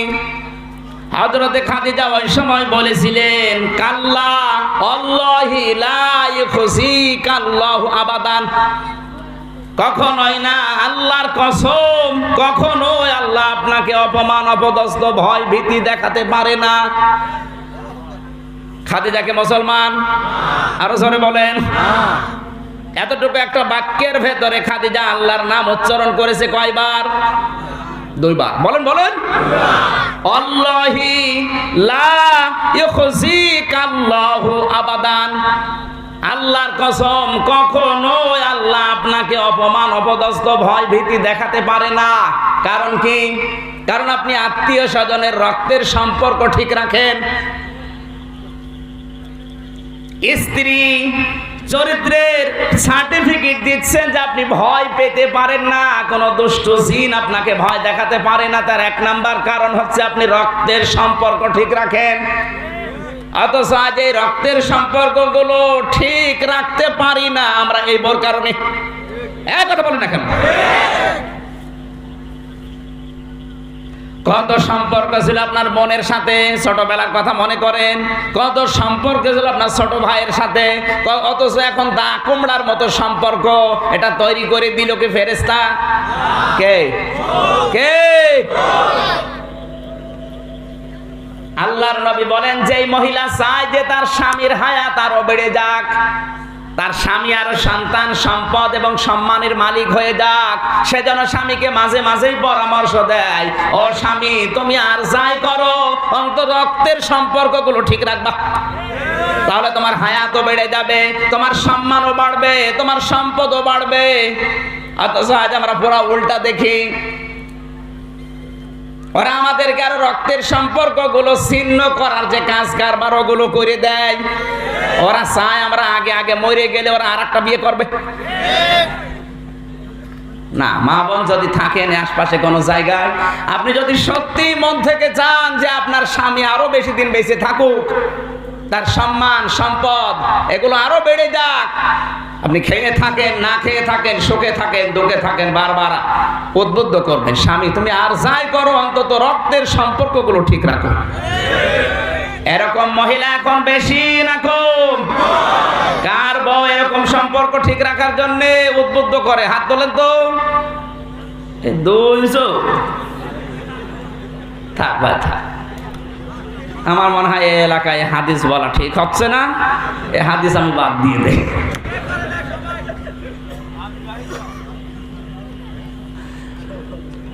কক্সবাজারবাসী আমার শিক্ষা দেওয়ার বিষয় ছিল খাদিজাতুল কুবরা ওই সময় মুসলমান না, অথচ আল্লাহর নাম উচ্চারণ করছেন এতটুকু বাক্যে কয়বার?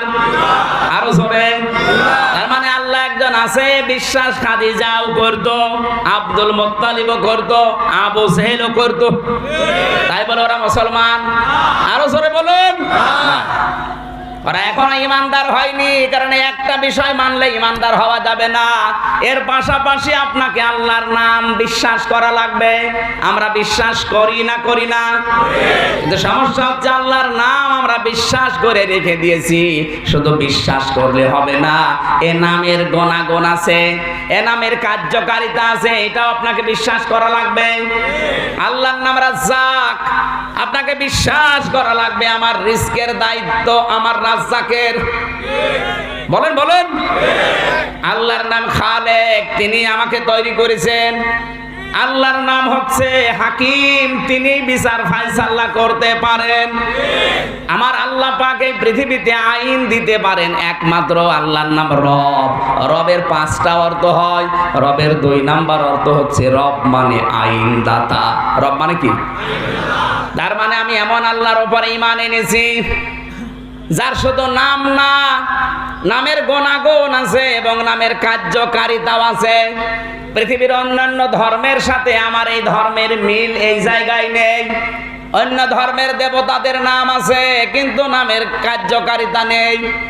আপনি হিন্দু ধর্মে ধরেন, তাদের দেবতার নাম দিয়েছে তারা সরস্বতী, দুর্গা, কথা বলেন না কেন? লাত মানাত উজ্জা হবল যাই বলেন, সরস্বতী দুর্গা দিয়ে কত রকমের নাম তারা বানিয়েছে। আমাদের তো 5000 নাম, ওদের দেবতা হচ্ছে 33 কোটি। আমি এমন আল্লাহর উপরে ঈমান এনেছি যার অস্তিত্ব শুধু আছে তা না, অস্তিত্ব আছে এবং নাম আছে। ওরা ওদের দেবতার অস্তিত্ব দেখতে পাচ্ছে, নামও দিয়েছে, কথা বলে না কেন? শুধু নাম দেয়নি, কিন্তু নামের যে গুণাগুণ কার্যকারিতা এইটা পৃথিবীর অন্য কোন ধর্মে আপনি দেবতাদের ভেতরে পাবেন না। ওদের বিশ্বাস সরস্বতী, দুর্গা আমাদের ফসলে বরকত দেয়, হে পৃথিবীর অন্য জাতিতে যারা আছে তাদেরকে বলছি, তারা যদি তাদের দুর্গাকে ফসলের ভেতরে রেখে দেয়, দুর্গা সহ ফসল চুরি হয়ে যাবে।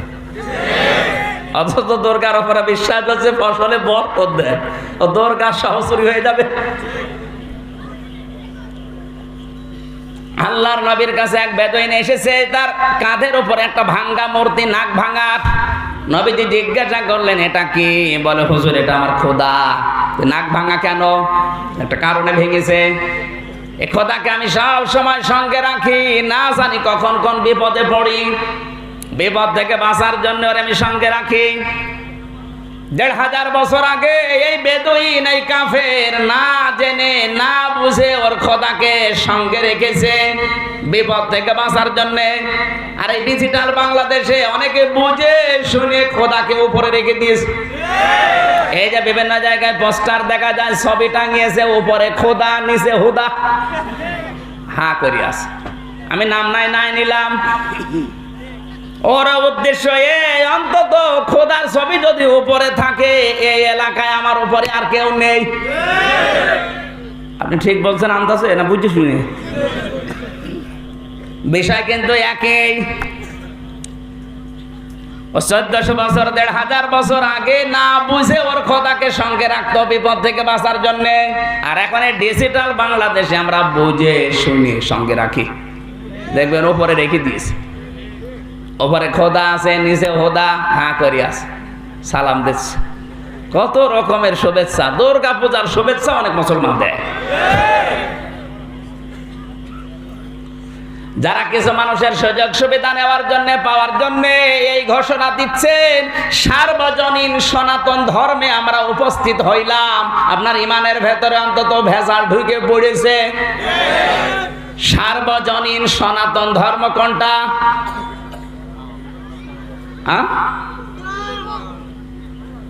সনাতন মানে পুরাতন, সনাতন মানে বলেন না কেন? এ পৃথিবীর সবচাইতে পুরাতন ধর্মের নাম কি বলেন তো? আদি পিতা যিনি, তার ধর্ম কি ছিল? আরো জোরে বলেন। দুনিয়ার প্রথম মানুষের ধর্ম যদি ইসলাম হয়, তে সনাতন ধর্ম হিন্দু ধর্ম হয় কোন কারণে? আপনি কিছু ভোট পাওয়ার জন্য, ওদের মন পাওয়ার জন্য এই কাজ করেন, আপনার ঈমান আছে? আপনি ক্ষতিগ্রস্তদের ভেতরে, কারণ ঈমান নেই। আপনি যদি ঈমান আনতে চান, এমন আল্লাহর প্রতি বিশ্বাস করবেন যার অস্তিত্ব আছে, নাম আছে, নামের গুণাগুণ আছে, কার্যকারিতা আছে। কিন্তু অন্য ধর্মে যারা আছে তাদের দেবতার নাম আছে, নামের গুণাগুণ, কার্যকারিতা নেই। নবীজি বললেন আমার কাছে কেন এসেছো? লোকটা বলে হে রাসূল, একে আমি সব সময় সঙ্গে রাখতাম, কিন্তু আমার প্রাকৃতিক ডাকে সাড়া দেওয়ার জন্য আমি একে সঙ্গে নিয়ে যেতে পারলাম না, কারণ খোদাকে তো পায়খানায় নিয়ে যাওয়া যায় না। রাস্তার পাশে রাখলাম, কাজ সেরে এসে দেখি ওর মাথা থেকে পা পর্যন্ত পুরা ভিজা। চিন্তা করলাম খোদার গা ভিজা, না জানি কোন রহমত বরকতের পানি হবে। জহ্বা বের করে চাটলাম, খাইলাম, দেখে একটা ঝাঁঝ আর একটা দুর্গন্ধ। চিন্তা করলাম খোদার গায়ে রহমতের বরকতের পানি যদি হবে, তেমন ঝাঁঝ হবে কেন? পাশে তাকিয়ে দেখে একটা কুকুর ওর নিচ দিয়ে পানি টপকাচ্ছে। এবার টের পেলাম যে কোন রহমত বরকতের পানি। ওদের আমার মেজাজ গেল খারাপ হয়ে, দিলাম এক আছাড়, এই তুই খোদা না হুদা? কর্তার প্রসাদ থেকে নিজেকে বাঁচাতে পারো না, আমার মতো মানুষকে তুমি বিপদে পড়লে বাঁচাবে কি করে? সুতরাং তাদের কল্প কাহিনী, তাদের অসারতা, তাদের মিথ্যাচার সব আজকে আমার কাছে ধরা পড়েছে। তোরে আমি আর রাখবই না।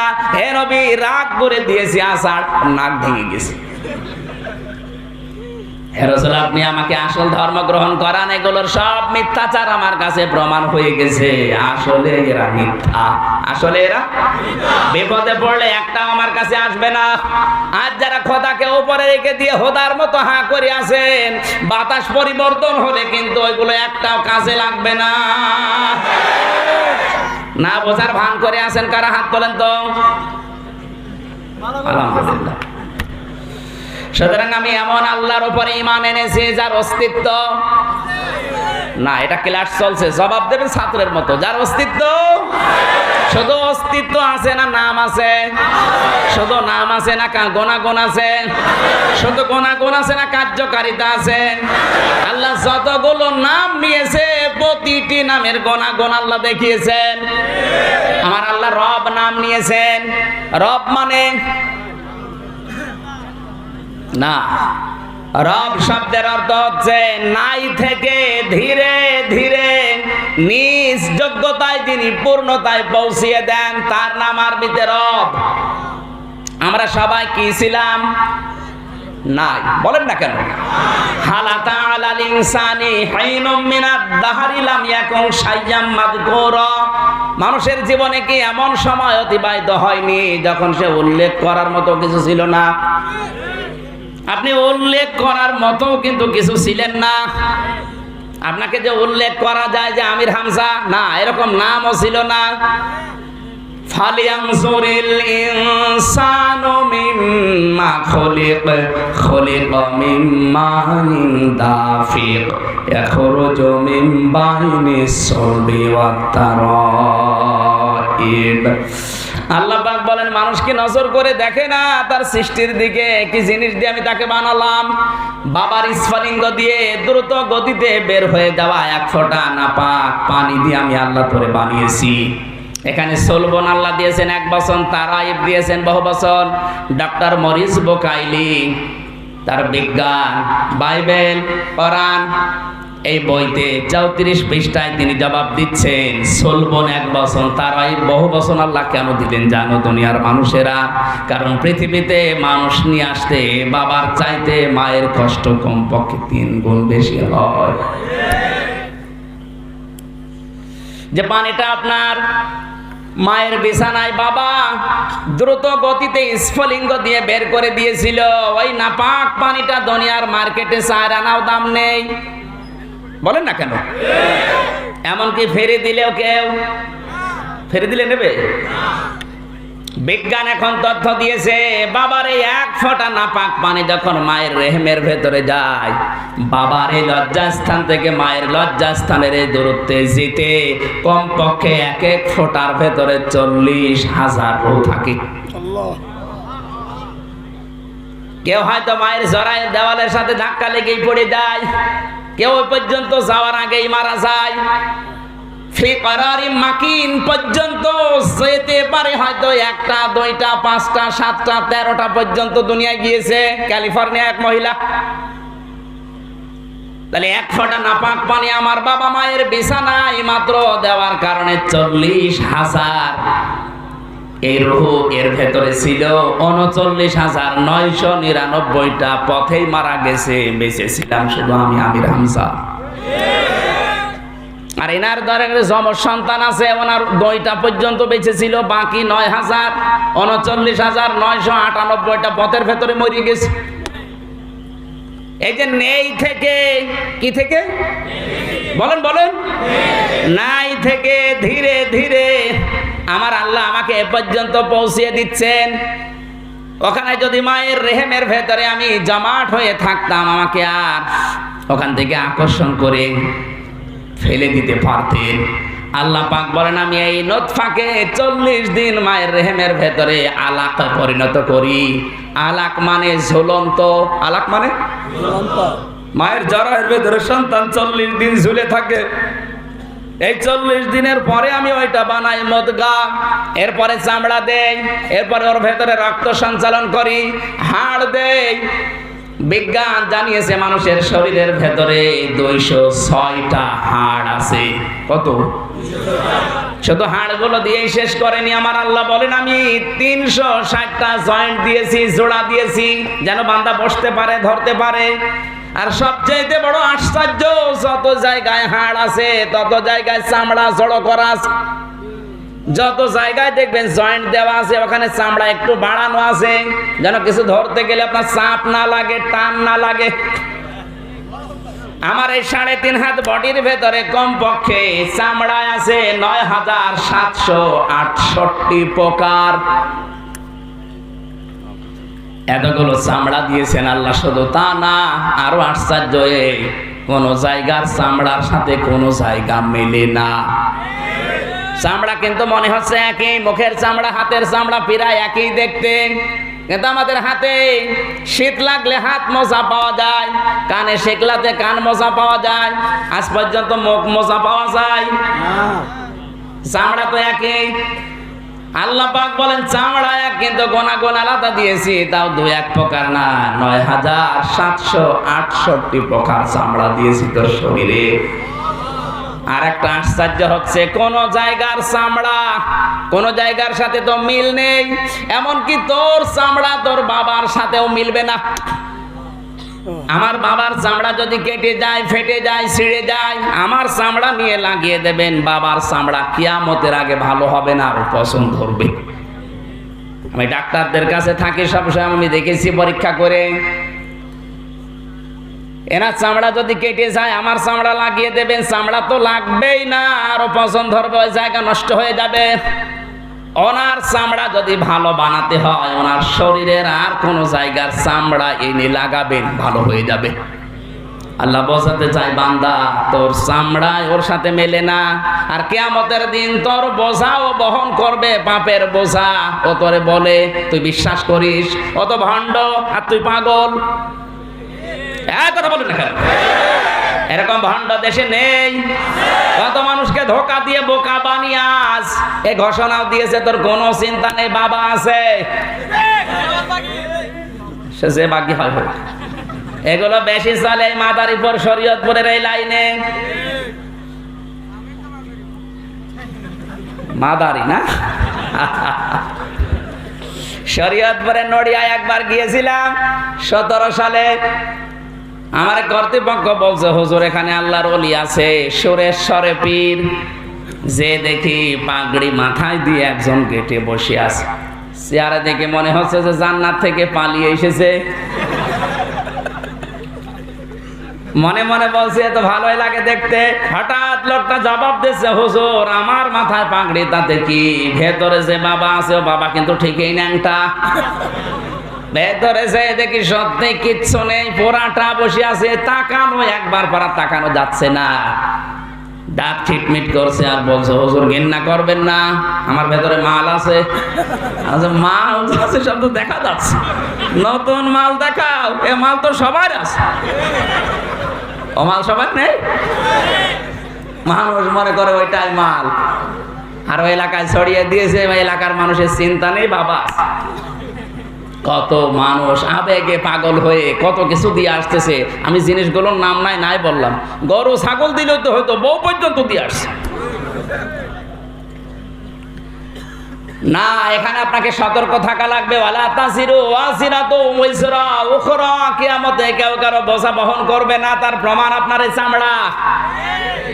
আপনার চামড়ায় ওনার সাথে মিলছে না, কিয়ামতে আপনার পাপের বোঝাও বহন করবে।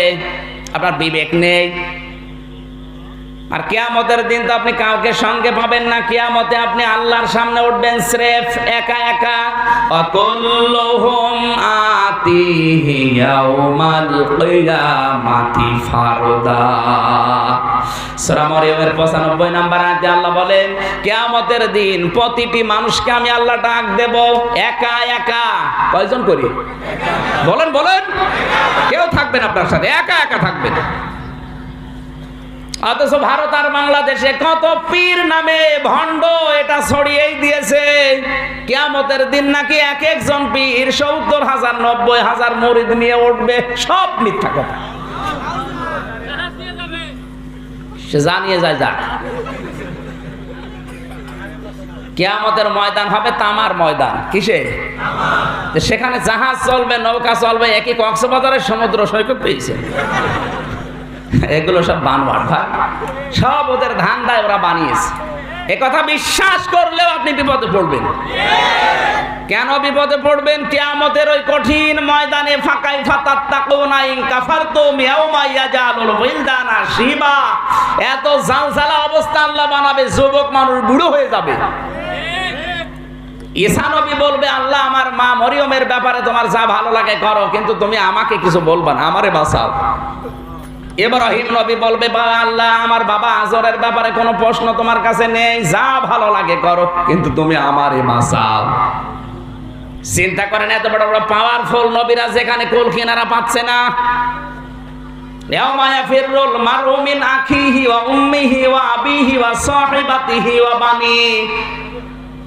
কিয়ামতে সর্বপ্রথম পালাবে আপনার থেকে আপনার ভাই, আপনার মা, আপনার বাবা, আপনার স্ত্রী, আপনার সন্তানাদি, আপনার বন্ধু বান্ধব, আপনার নেতা খেতা, এরপর অন্য মানুষ। আপনি সিরিয়াল মিলান সূরা আবাসায়, ভাই, মা, বাবা, স্ত্রী, সন্তান, বন্ধু বান্ধব, নেতা নেত্রী, এরপর অন্য কিছু। তাফসীরে জালালাইনে সায়ুতী রহমাতুল্লাহ আলাইহি লিখেছেন, মায়ের পা ধরে অনেক সন্তান 500 বছর পরে থাকবে। 500 বছর পরে মা ওর মুখের উপরে লাথি দিয়ে বলবে, কে তুই? দুনিয়ায় তো আমার বিয়ে হয়নি, তোরে পাবো কোথায়? কক্সবাজারবাসী যেই মা 10 দিন 10 মাস 10 দিন আপনাকে পেটে রেখেছিল, মশায় কামড় দিলে সহ্য করতে পারতো না, সে যদি বলে আমার বিয়ে হয়নি, তুই কে? আমার মনে হয় কিয়ামতে 1000 পীর এ কথা বলবে, আল্লাহ আমি পীর ছিলাম না। কারণ ও জানে যদি বলে আমি পীর ছিলাম তাহলে মুরিদগুলো আমার পেছনে লাগবে। এজন্য আগে কায়দা করে বলবে, আল্লাহ আমি পীর ছিলাম না, মুরিদ বাবু কোথায়? সুতরাং ওদের ধান্দায় যারা আছেন, ওদের উপরে ভরসা করে যারা আছেন, আপনি বিপদে পড়বেন। আর কোরআন জানাচ্ছে কেউ সাথে থাকবে না। আতিহি ইয়াউমাল কিয়ামাতি ফারদা, একা একা উঠবেন আল্লাহর সামনে। কয়জন করে? স্রেফ একা একা। আল্লাহ আপনাকে জিজ্ঞাসা করবে, এই কাজগুলো করেছিলি একেবারে একা, কেউ নেই।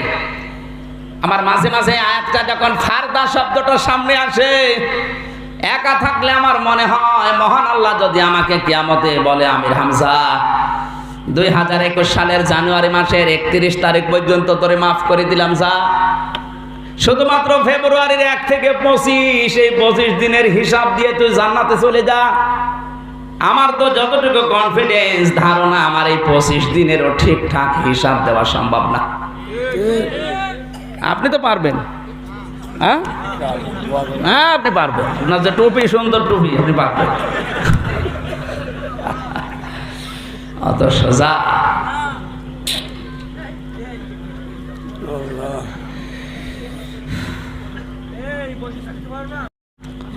যারা হজ করে, সভাপতি সহ যারা হজ করেছেন, অনেক মানুষকে আমরা দেখতে পেয়েছি কাবা শরীফ যখন মানুষ তাওয়াফ করে, ষষ্ঠ চক্করে কাবার সামনে নিয়ে একটা দোয়া পড়ে, আল্লাহুম্মা ইন্না আলাইয়া হুকুকান কাসীরান ফিমা বাইনি ওয়া বাইনিকা। কাবার সামনে নিয়ে বলছে, রব্বুল আলামিন, আমি তোমার বান্দা, তুমি আমার মালিক, আমাদের দুইজনের ভেতর অনেক দেনা পাওনা আছে, আমি যা পাবো তোমার কাছে তুমি রব হিসাবে আমাকে সব দিয়েছো, কিন্তু তুমি আমার মালিক হিসাবে আমার কাছে তো অনেক কিছু পাবে, আমি তো জীবনে তোমাকে কিছুই দিতে পারিনি। তবে আমার একটা রাস্তা খোলা আছে, আমার একটাই মাত্র রাস্তা খোলা আছে তোমার কাছে, যে তুমি আমাকে তোমার গাফফার নামের খাতিরে মাফ করে দাও। এইটা ছাড়া অন্তত আমার আজ কোনো পুঁজি নেই। আমার ভাইরা, আমি এমন আল্লাহর উপরে ঈমান এনেছি যার শুধু অস্তিত্ব আছে তা না, তার নাম আছে, নামের গুণাগুণ আছে, কার্যকারিতা। প্রতিটি নামের এভাবে ব্যাখ্যা করলে অনেক সময় চলে যাবে। সুতরাং আপনার ঈমান আছে কিনা, আল্লাহর নামের উপরে বিশ্বাস করার পরে আপনি নামগুলোর গুণাগুণ, কার্যকারিতাও বিশ্বাস করবেন। আর যারা আল্লাহর নামকে ইলহাদ করছেন, আল্লাহর নামকে পরিবর্ধন করে ফেলছেন, উল্টা পাল্টা করে ডাকছেন, নিষেধ করার পরে আপনি কিন্তু ধরা খাবেন। ওয়ালিল্লাহিল আসমাউল হুসনা ফাদউহু বিহা ওয়া দারুল লাযিনা ইলহিদুনা ফি আসমাই। সাবধান, আমার নাম যারা ইলহাদ করছে, পাল্টিয়ে ডাকছে, তাদের সাথে ডাকবা না। আর এটা সব চাইতে বেশি হচ্ছে চট্টগ্রাম বিভাগে আর বরিশাল বিভাগে। কারণ এই দুই বিভাগে পীর বেশি, এদের জিকিরও বেশি, কিন্তু আল্লাহর নাম বাদ দিয়ে জিকির হচ্ছে বাবার নামে। আপনাকে আমি সাবধান করছি, আল্লাহর নামেও যদি জিকির করেন, নামের সাথে একটা সিফাতি নাম জুড়ে দেবেন।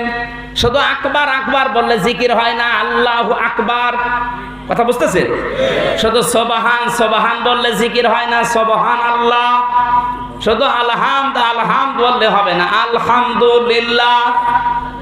শুধু লাইলা লাইলা বললেও জিকির হয় না, লা ইলাহা ইল্লাল্লাহ।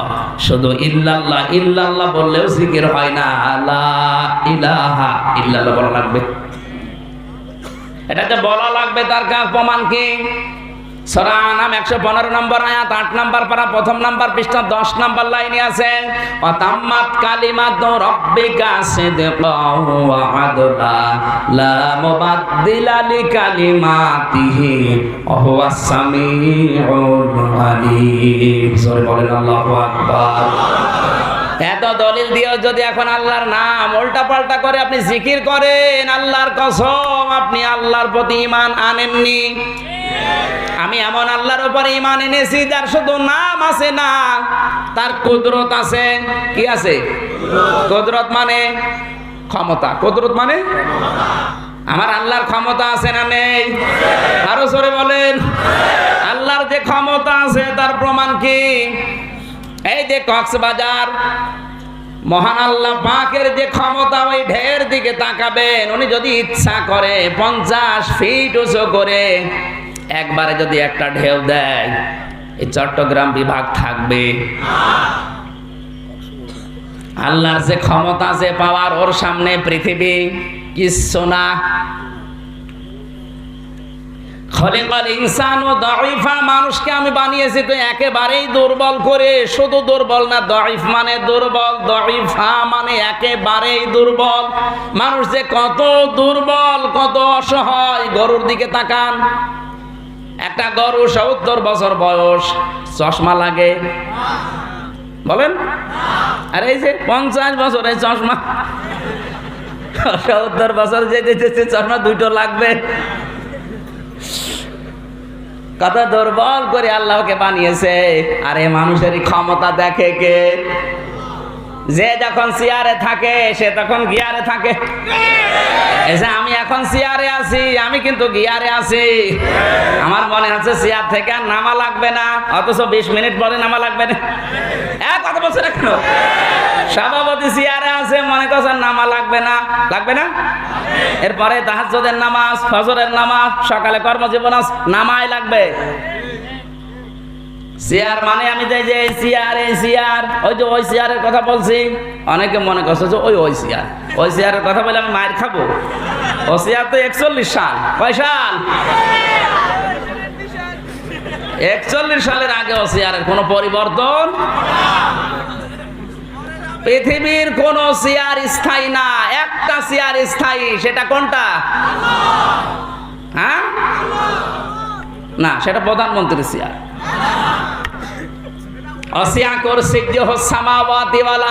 যে আসমান জমিন পরিব্যাপ্ত একটা চেয়ার আছে, ওই চেয়ার কার? ওই চেয়ারের কোনো পরিবর্তন নেই। তাছাড়া যত বড় চেয়ারে আপনি বসেন, ওখানে বসলে আপনাকে নামাই লাগবে। এই জন্য ক্ষমতা পেয়ে আপনি লাভ দেবেন না। কুলিল্লাহুম্মা মালিকাল মুলকি তুতিল মুলকা মান তাশা ওয়া তানজিহুল মুলকা মিম্মান তাশা। আল্লাহ পাক বলেন, নবী আপনি বলুন, ক্ষমতার মালিক আমি আল্লাহ। যাকে ইচ্ছা তাকে দেই, যাকে ইচ্ছা নামিয়ে দেই, যাকে ইচ্ছা সম্মান দেই, যাকে ইচ্ছা আমি অসম্মান করি। এখানে একটা অর্থ খেয়াল করেন, একটা ব্যাখ্যা হচ্ছে ক্ষমতা দিলেই তাকে সম্মান দেওয়া হবে, কথা আল্লাহ কোরআনে দেয়নি। কথা বলেন না কেন? পৃথিবীর চাক্ষুষ প্রমাণ, অনেককে ক্ষমতার চেয়ারে বসে আল্লাহ জোতা পিটা খাওয়িয়েছে। এজন্য ক্ষমতার চেয়ারে বসলে আপনি লাভ দেবেন না। অনেকে তো আজ লাভ দিচ্ছে, কি করবে দিশায় পাচ্ছে না, কি হনরে হনুমান হয়ে গেছে। এজন্য যে যে চেয়ারে আছেন, এই চেয়ারের মূল্য বোঝেন। যে যত উপরে আছে দেখেন, তার অহংকার কিন্তু তত বেশি। কথা বলেন না কেন? আমার দাদা ছোটবেলা একটা গল্প বলছিলেন। এক লোক বিবাহ করার পরে স্ত্রী জিজ্ঞাসা করছে বাসর রাতে যে তুমি কি করো গো? চাকরি করি। কি চাকরি? ওই যে ট্রেন লাইন, মাঠের ভেতরে, রাস্তার ভেতরে যে গেট আছে, ওই গেট বন্ধ করা আর খুলে দেওয়া। ওর বউ বলছো তুমি গেটম্যান? বলো গেটম্যান মানে তুই জানিস আমার ক্ষমতা কত? ওর বউ বলছে রেল লাইনের গেটম্যান, কিসের ক্ষমতা তোমার? বর হাত ধরে সকালবেলা নিয়ে গেছে, গাড়ি আসে না, আন্দাজে গেট বন্ধ করে বসে আছে। ভ্যান, রিক্সা, মোটর সাইকেলের রাস্তা দিয়ে যা চলাচল করে সব বন্ধ। স্ত্রীর হাত ধরে বলছে কি দেখলে, রেলগাড়ি আসে না, অথচ শুধু গেট বন্ধ করে দিলাম, সব দাঁড়িয়ে আছে, আমার ক্ষমতা। স্ত্রী চিন্তা করছে আল্লাহ এ কি, এ তো বিশাল ক্ষমতার মালিক। কিছুক্ষণ পরে ইন্টারসিটি ট্রেন আসছে, ও তো একবারে থামবে চট্টগ্রাম। আন্দাজে মাথার ভেতরে লাল ফিলাক উঁচু করে দাঁড়িয়ে আছে। ট্রেন গেছে থেমে, স্ত্রীকে বলছে কি বলছিলাম না আমার ক্ষমতা, এটা আনতে থামবে একবারে চট্টগ্রামে, আমি এই মাঠের ভেতরে থামালাম, আমার ক্ষমতা। স্ত্রী বলছে আল্লাহ কার ঘরে পাঠাইলে, এ তো ক্ষমতা নিয়ে বাঁচে না। কিছুক্ষণ পরে ট্রেনের ড্রাইভার নেমে এসে বলছে এখানে বিপদ, না রেল লাইন কাটা? বলছে না স্যার। গাড়ি থামালে? বলছে আমার এই বউ বিশ্বাস করছিল না যে আমার ক্ষমতা আছে, তাই ওরে দেখালাম। এই বেটা বিয়াদব, কত গুরুত্বপূর্ণ লোক ট্রেনে আছে, কত জায়গায় যাবে, আর তুমি বউ খুশি করার জন্য ইয়ার কি মারো, দিয়ে দুই চড়। ওর বউ বলছে ওগো তুমি গেট বন্ধ করে দিলে, ভ্যান, রিক্সা, মোটর সাইকেল সব থেমে যায় বুঝলাম, লাল ফেলা গোসো করলে চলন্ত ট্রেন থেমে যায় তাও বুঝলাম, কিন্তু লোকটা তোমার চড় দিল কেন? বলছে তুই বুঝবি না, ও দেখিয়েছে ওর ক্ষমতা, আর আমি দেখালাম আমার ক্ষমতা। আজ এই ক্ষমতা দেখা দেখি চলছে, কেউ বসে নেই, কেউ বসে আছে, খালি চেয়ার পাওয়া দরকার।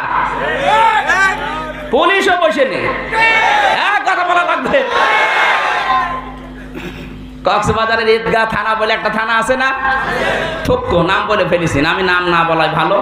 একটা থানা আছে, আজকে ওখানে অনুষ্ঠান ছিল, কোরআনের অনুষ্ঠান হতে দেবে, কিন্তু ওখানে যারা দায়িত্বে আছে তাদেরকে হাদিয়া দেওয়া লাগবে। ওরা বলছে না যে ঘুষ দেন, বলছে হাদিয়া দেন। কি একটা নাম পাল্টিয়েছে দেখেন তো, ঘুষের নাম হাদিয়া, তোফা, দান, সাদগা যাই বলেন, ঘুষ তো ঘুষই। এক কথা বলেন, আপনি কোরআনের অনুষ্ঠান থেকে হাদিয়া ঘুষের নাম করে খান, আপনি মানুষ? এটা আজ বাংলাদেশের বিভিন্ন জেলায় এই ট্র্যাডিশন আরম্ভ হয়ে গেছে। ওরা সুযোগ পেয়ে কায়দা করে এই টাকাগুলো খাচ্ছে, এটা মনে হয় জায়েজ, খাওয়া যায়, তবে এই জায়গায় আপনি খান, ওটা বিবেক কি আসলে এই কুকুরে প্রসাব করিস? সত্যি করে বলেন তো, আপনার কি কি হয়েছে? আপনার ৯৬% মুসলমানের দেশে কোরআনের অনুষ্ঠান করছে তাদের চরিত্র ভালো বানানোর জন্য, আর আপনি সেখানেও সুযোগ বুঝে করোনার দোহাই দিয়ে হাদিয়ার নামে আপনি ঘুষ খাচ্ছেন, আপনি মানুষ? আমার মনে হয় এইরকম মানুষ যদি মারা যায়, ওরা আগুন দিয়ে পুড়িয়ে ফেলা ভালো, কারণ ও তো এমনি আগুনে যাবে।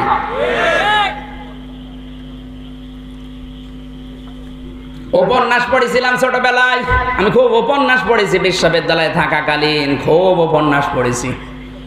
এক পাগল আর এক চালাক দুইজন মিলে দোস্তি করেছে। ঘুমাচ্ছেন? দুইজন দোস্তি করার পরে একটা কাঁঠাল কিনেছে দুইজন মিলে। কাঁঠালের এই দাম আগেই দেওয়া লাগবে না, আগে আমরা কাঁঠাল খাবো, এই খাবারের পরে যে বেশি কাঁঠাল খাবে বেশি টাকা দেবে। পাগল বলছে আমার কোনো অসুবিধা নেই, খাও কাঁঠাল, কিন্তু আঠি গুনে তো টাকা দেওয়া লাগবে। চালাক যেটা, ওটা আটিও খায়, রোয়াও খায়। আর এই যে যেটা বোকা, ও চিন্তা করছে আটি গুনে গুনে তো পয়সা দেওয়া লাগবে, বেশি খায়নি, মাত্র গুনে গুনে খেয়েছে ৪৫টা। টাকা দেওয়ার সময় চালাক বলছে আমার কাছে মাত্র 5টা আটি, আর তোর কাছে ৪৫টা, 50 টাকা দাম, ৪৫ টাকা দে। চালাক চিন্তা করছে আল্লাহ আমি কি করলাম, বোকা চিন্তা করছে আল্লাহ আমি কি করলাম, খেলাম কম দিলাম বেশি। কথা বলে না কেন? এরকম বোকা দেশে সারা দেশে ভরে গেছে। বিভিন্ন এনজিও, ব্যারাক, আশা, দুরাশা, নিরাশা, কারিতাস, কত রকমের সংগঠন বিদেশ থেকে এসে আমাদের কিন্তু জিনিসপত্র দিচ্ছে না, তা না, দিচ্ছে। কথা বুঝতেছে? নেওয়ার সময় আসল জিনিস নিয়ে চলে যাচ্ছে, বাড়ি যাওয়ার সময় চিন্তা করছে আল্লাহ আমি খেলাম কম দিলাম বেশি, খেলাম কম খেলাম কম।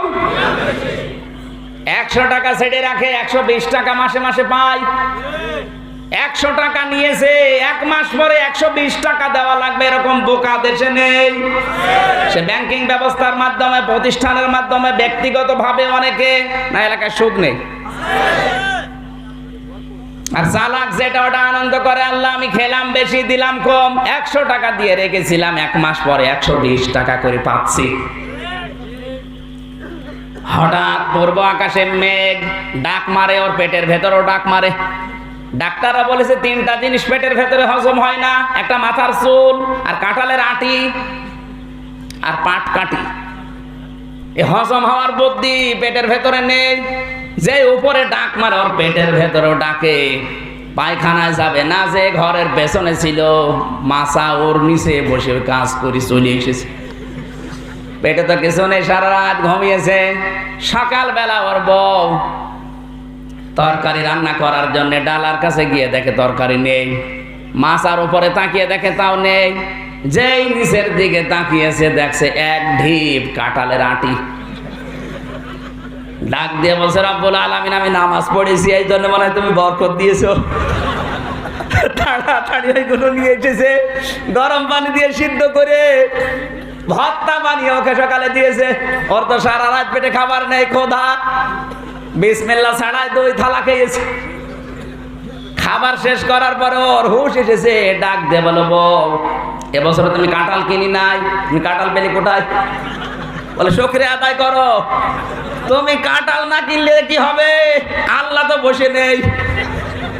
আমি সকালবেলা তরকারির ডালার কাছে গিয়ে তরকারি পাইনি, মাছার উপরে তাকালাম নেই, যেই নিচের দিকে তাকিয়েছি দেখলাম 1 ঢিপ কাঁঠালের আটি, ওইটা সিদ্ধ করে দিয়েছি। স্বামী বলছে আল্লাহ তুমি এক জিনিস কয়বার খাওয়াবা? কিছুক্ষণ আগে খেলাম, আবার খাওয়া লাগছে? আপনি খান, সব জিনিস খাচ্ছেন, কি খাচ্ছেন আপনি?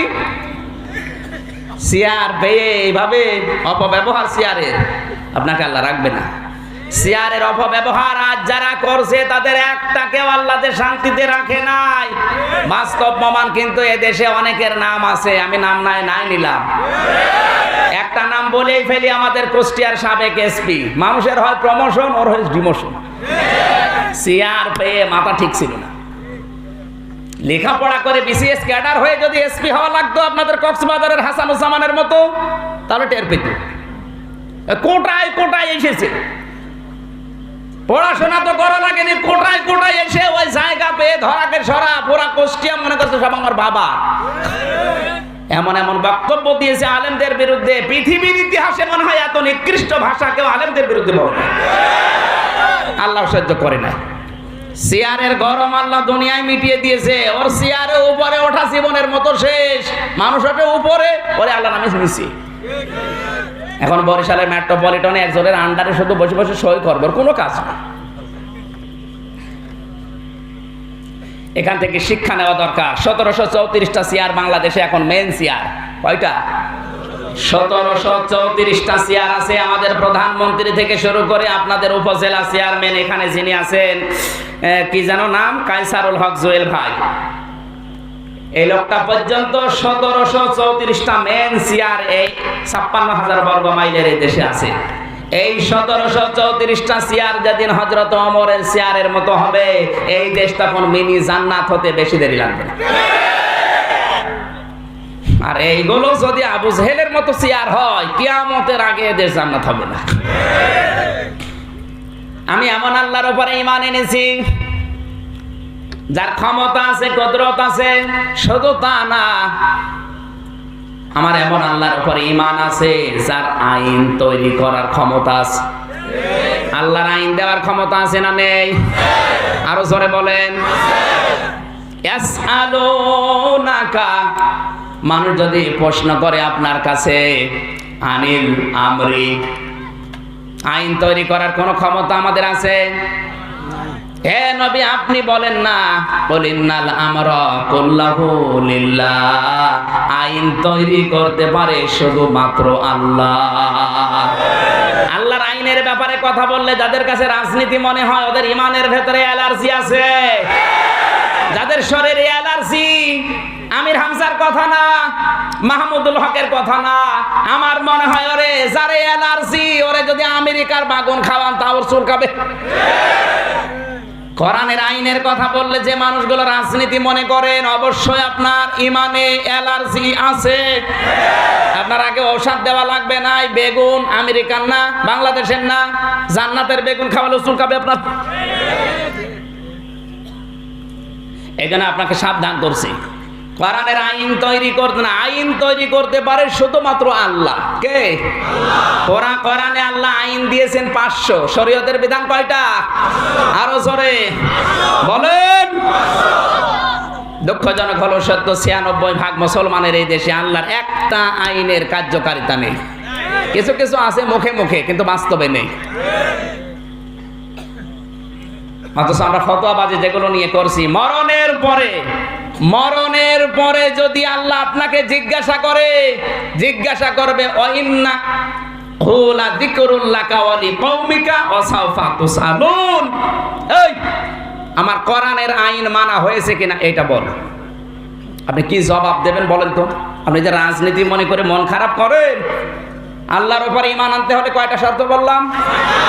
এমন আল্লাহর উপরে ঈমান এনেছে যার অস্তিত্ব আছে, যার নাম আছে, নামের গুণাগুণ আছে, কার্যকারিতা আছে, যার ক্ষমতা আছে এবং আইন তৈরি করার মতো যোগ্যতা আছে। আরো জোরে বলে। এই 4টা শর্ত মানুষ যখন মানবে, এই লোকটা এই মহা ক্ষতি থেকে বাঁচতে পারবে। ও আমিলুস সালিহাত, এমন আমল করবেন যে আমলের ভেতরে বেদাত থাকবে না। তাহলে জান্নাতে যেতে হলে, ক্ষতি থেকে বাঁচতে হলে শিরিক মুক্ত ঈমান আর বেদাত মুক্ত আমল, এইটাই। হক কথা বলতে হবে, হকের দাওয়াত দিতে হবে। হকের দাওয়াত দিতে হলে ঝামেলা আসবে আল্লাহ জানে, এই জন্য বিপদ আপদ আসলে আপনাকে ধৈর্য ধারণ করা লাগবে। আল্লাহ আমাদেরকে আজটা বাস্তবে মানুষ তৌফিক দিন। আমার গাড়ির সময় 11:30 সময় হয়ে গেছে। আজকের মতো আমি আর বলতে পারলাম না, শেষ করে দিলাম। আমাদের সম্মানিত সভাপতি হাজারো আলেমের উস্তাদ, আমার মতো আমির হামজা, লক্ষ লক্ষ ওনার ছাত্র আছে পৃথিবীতে, ওনাকে আমরা সংবর্ধনা দেব এই যে কমিটির পক্ষ থেকে। আর সভাপতি যারা আছে অন্যান্য অতিথি তারা দেন। আমি দাঁড়ান ভাই দাঁড়ান। এই ক্যামেরা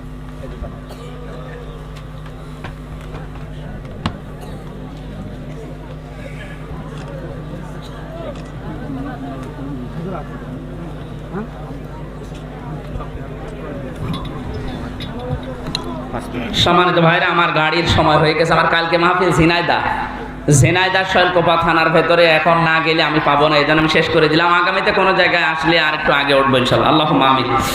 রব্বানা আতিনা ফিদ দুনিয়া হাসানা ওয়া ফিল আখিরাতি হাসানা ওয়া কিনা আযাবান নার ওয়া আদখিলনাল জান্নাতা মা'আল আবরার। আল্লাহ তাআলা, সারা জীবন অপরাধ করে জীবনটা নষ্ট করে ফেলেছি। যতটুকুই তোমার উপরে ভরসা, আস্থা, ঈমান আমাদের আছে, এদিকে তাকিয়ে তুমি মাফ করে দাও। আজকের মাহফিল বিশাল আয়োজনে যারা আঞ্জাম দিল এদেরকে কবুল করে নাও। বিশেষ করে যে 60 জন যুবক এই মাহফিলের জন্য একটা বছর ধরে শ্রম দিয়েছে, এই যুবকদেরকে যে মা পেটে নিয়েছে, মায়ের পেট খাদিজার মতো বানিয়ে দাও। মাহফিলের সম্মানিত সভাপতি আল্লামা মাহমুদুল হক, তার জীবনের ভালো ভালো কাজগুলো কবুল করো। মানুষ হিসাবে যদি অন্যায় কিছু করে আল্লাহ তুমি ক্ষমা করে দাও। আল্লাহ তাআলা মাহফিলের প্রধান অতিথি আমাদের মাননীয় মেয়র জনাব মজিবুর রহমান, বিশেষ মেহমান কায়সারুল হক জুয়েল ভাই সহ যত অতিথি এখানে এসেছে, মাওলানা আব্দুর রহিম হোসেন আহমেদ মাহফুজ সহ প্রত্যেকটি অতিথিকে কবুল করে নাও। সম্মানিত মা বোনেরা, পর্দার আড়ালে বসে আছে, আয়েশার মতো, ফাতেমার মতো তাদের বানিয়ে দাও। আমার অনেকে অসুস্থ আছে, শেফায়ে কামিলা আজলা নসিব করো। আগামীতে এই অনুষ্ঠানটা কোরআনের প্রচারের জন্য আরো বিশাল আকারে কবুল করে নাও। সুবহানা রাব্বিকা রাব্বিল ইজ্জাতি আম্মা ইয়াসিফুন ওয়া সালামুন আলাল মুরসালিন আলহামদুলিল্লাহি রাব্বিল আলামিন। কখন কার মরণ আসে জানি না, মরতে আমাদের দুঃখ নেই। সেজদা অবস্থায়, কোরআন পড়া অবস্থায় যেন আজরাইল আমাদের নিয়ে যায়, আর একবার হলেও যেন পড়ি লা ইলাহা ইল্লাল্লাহু মুহাম্মাদুর রাসূলুল্লাহ।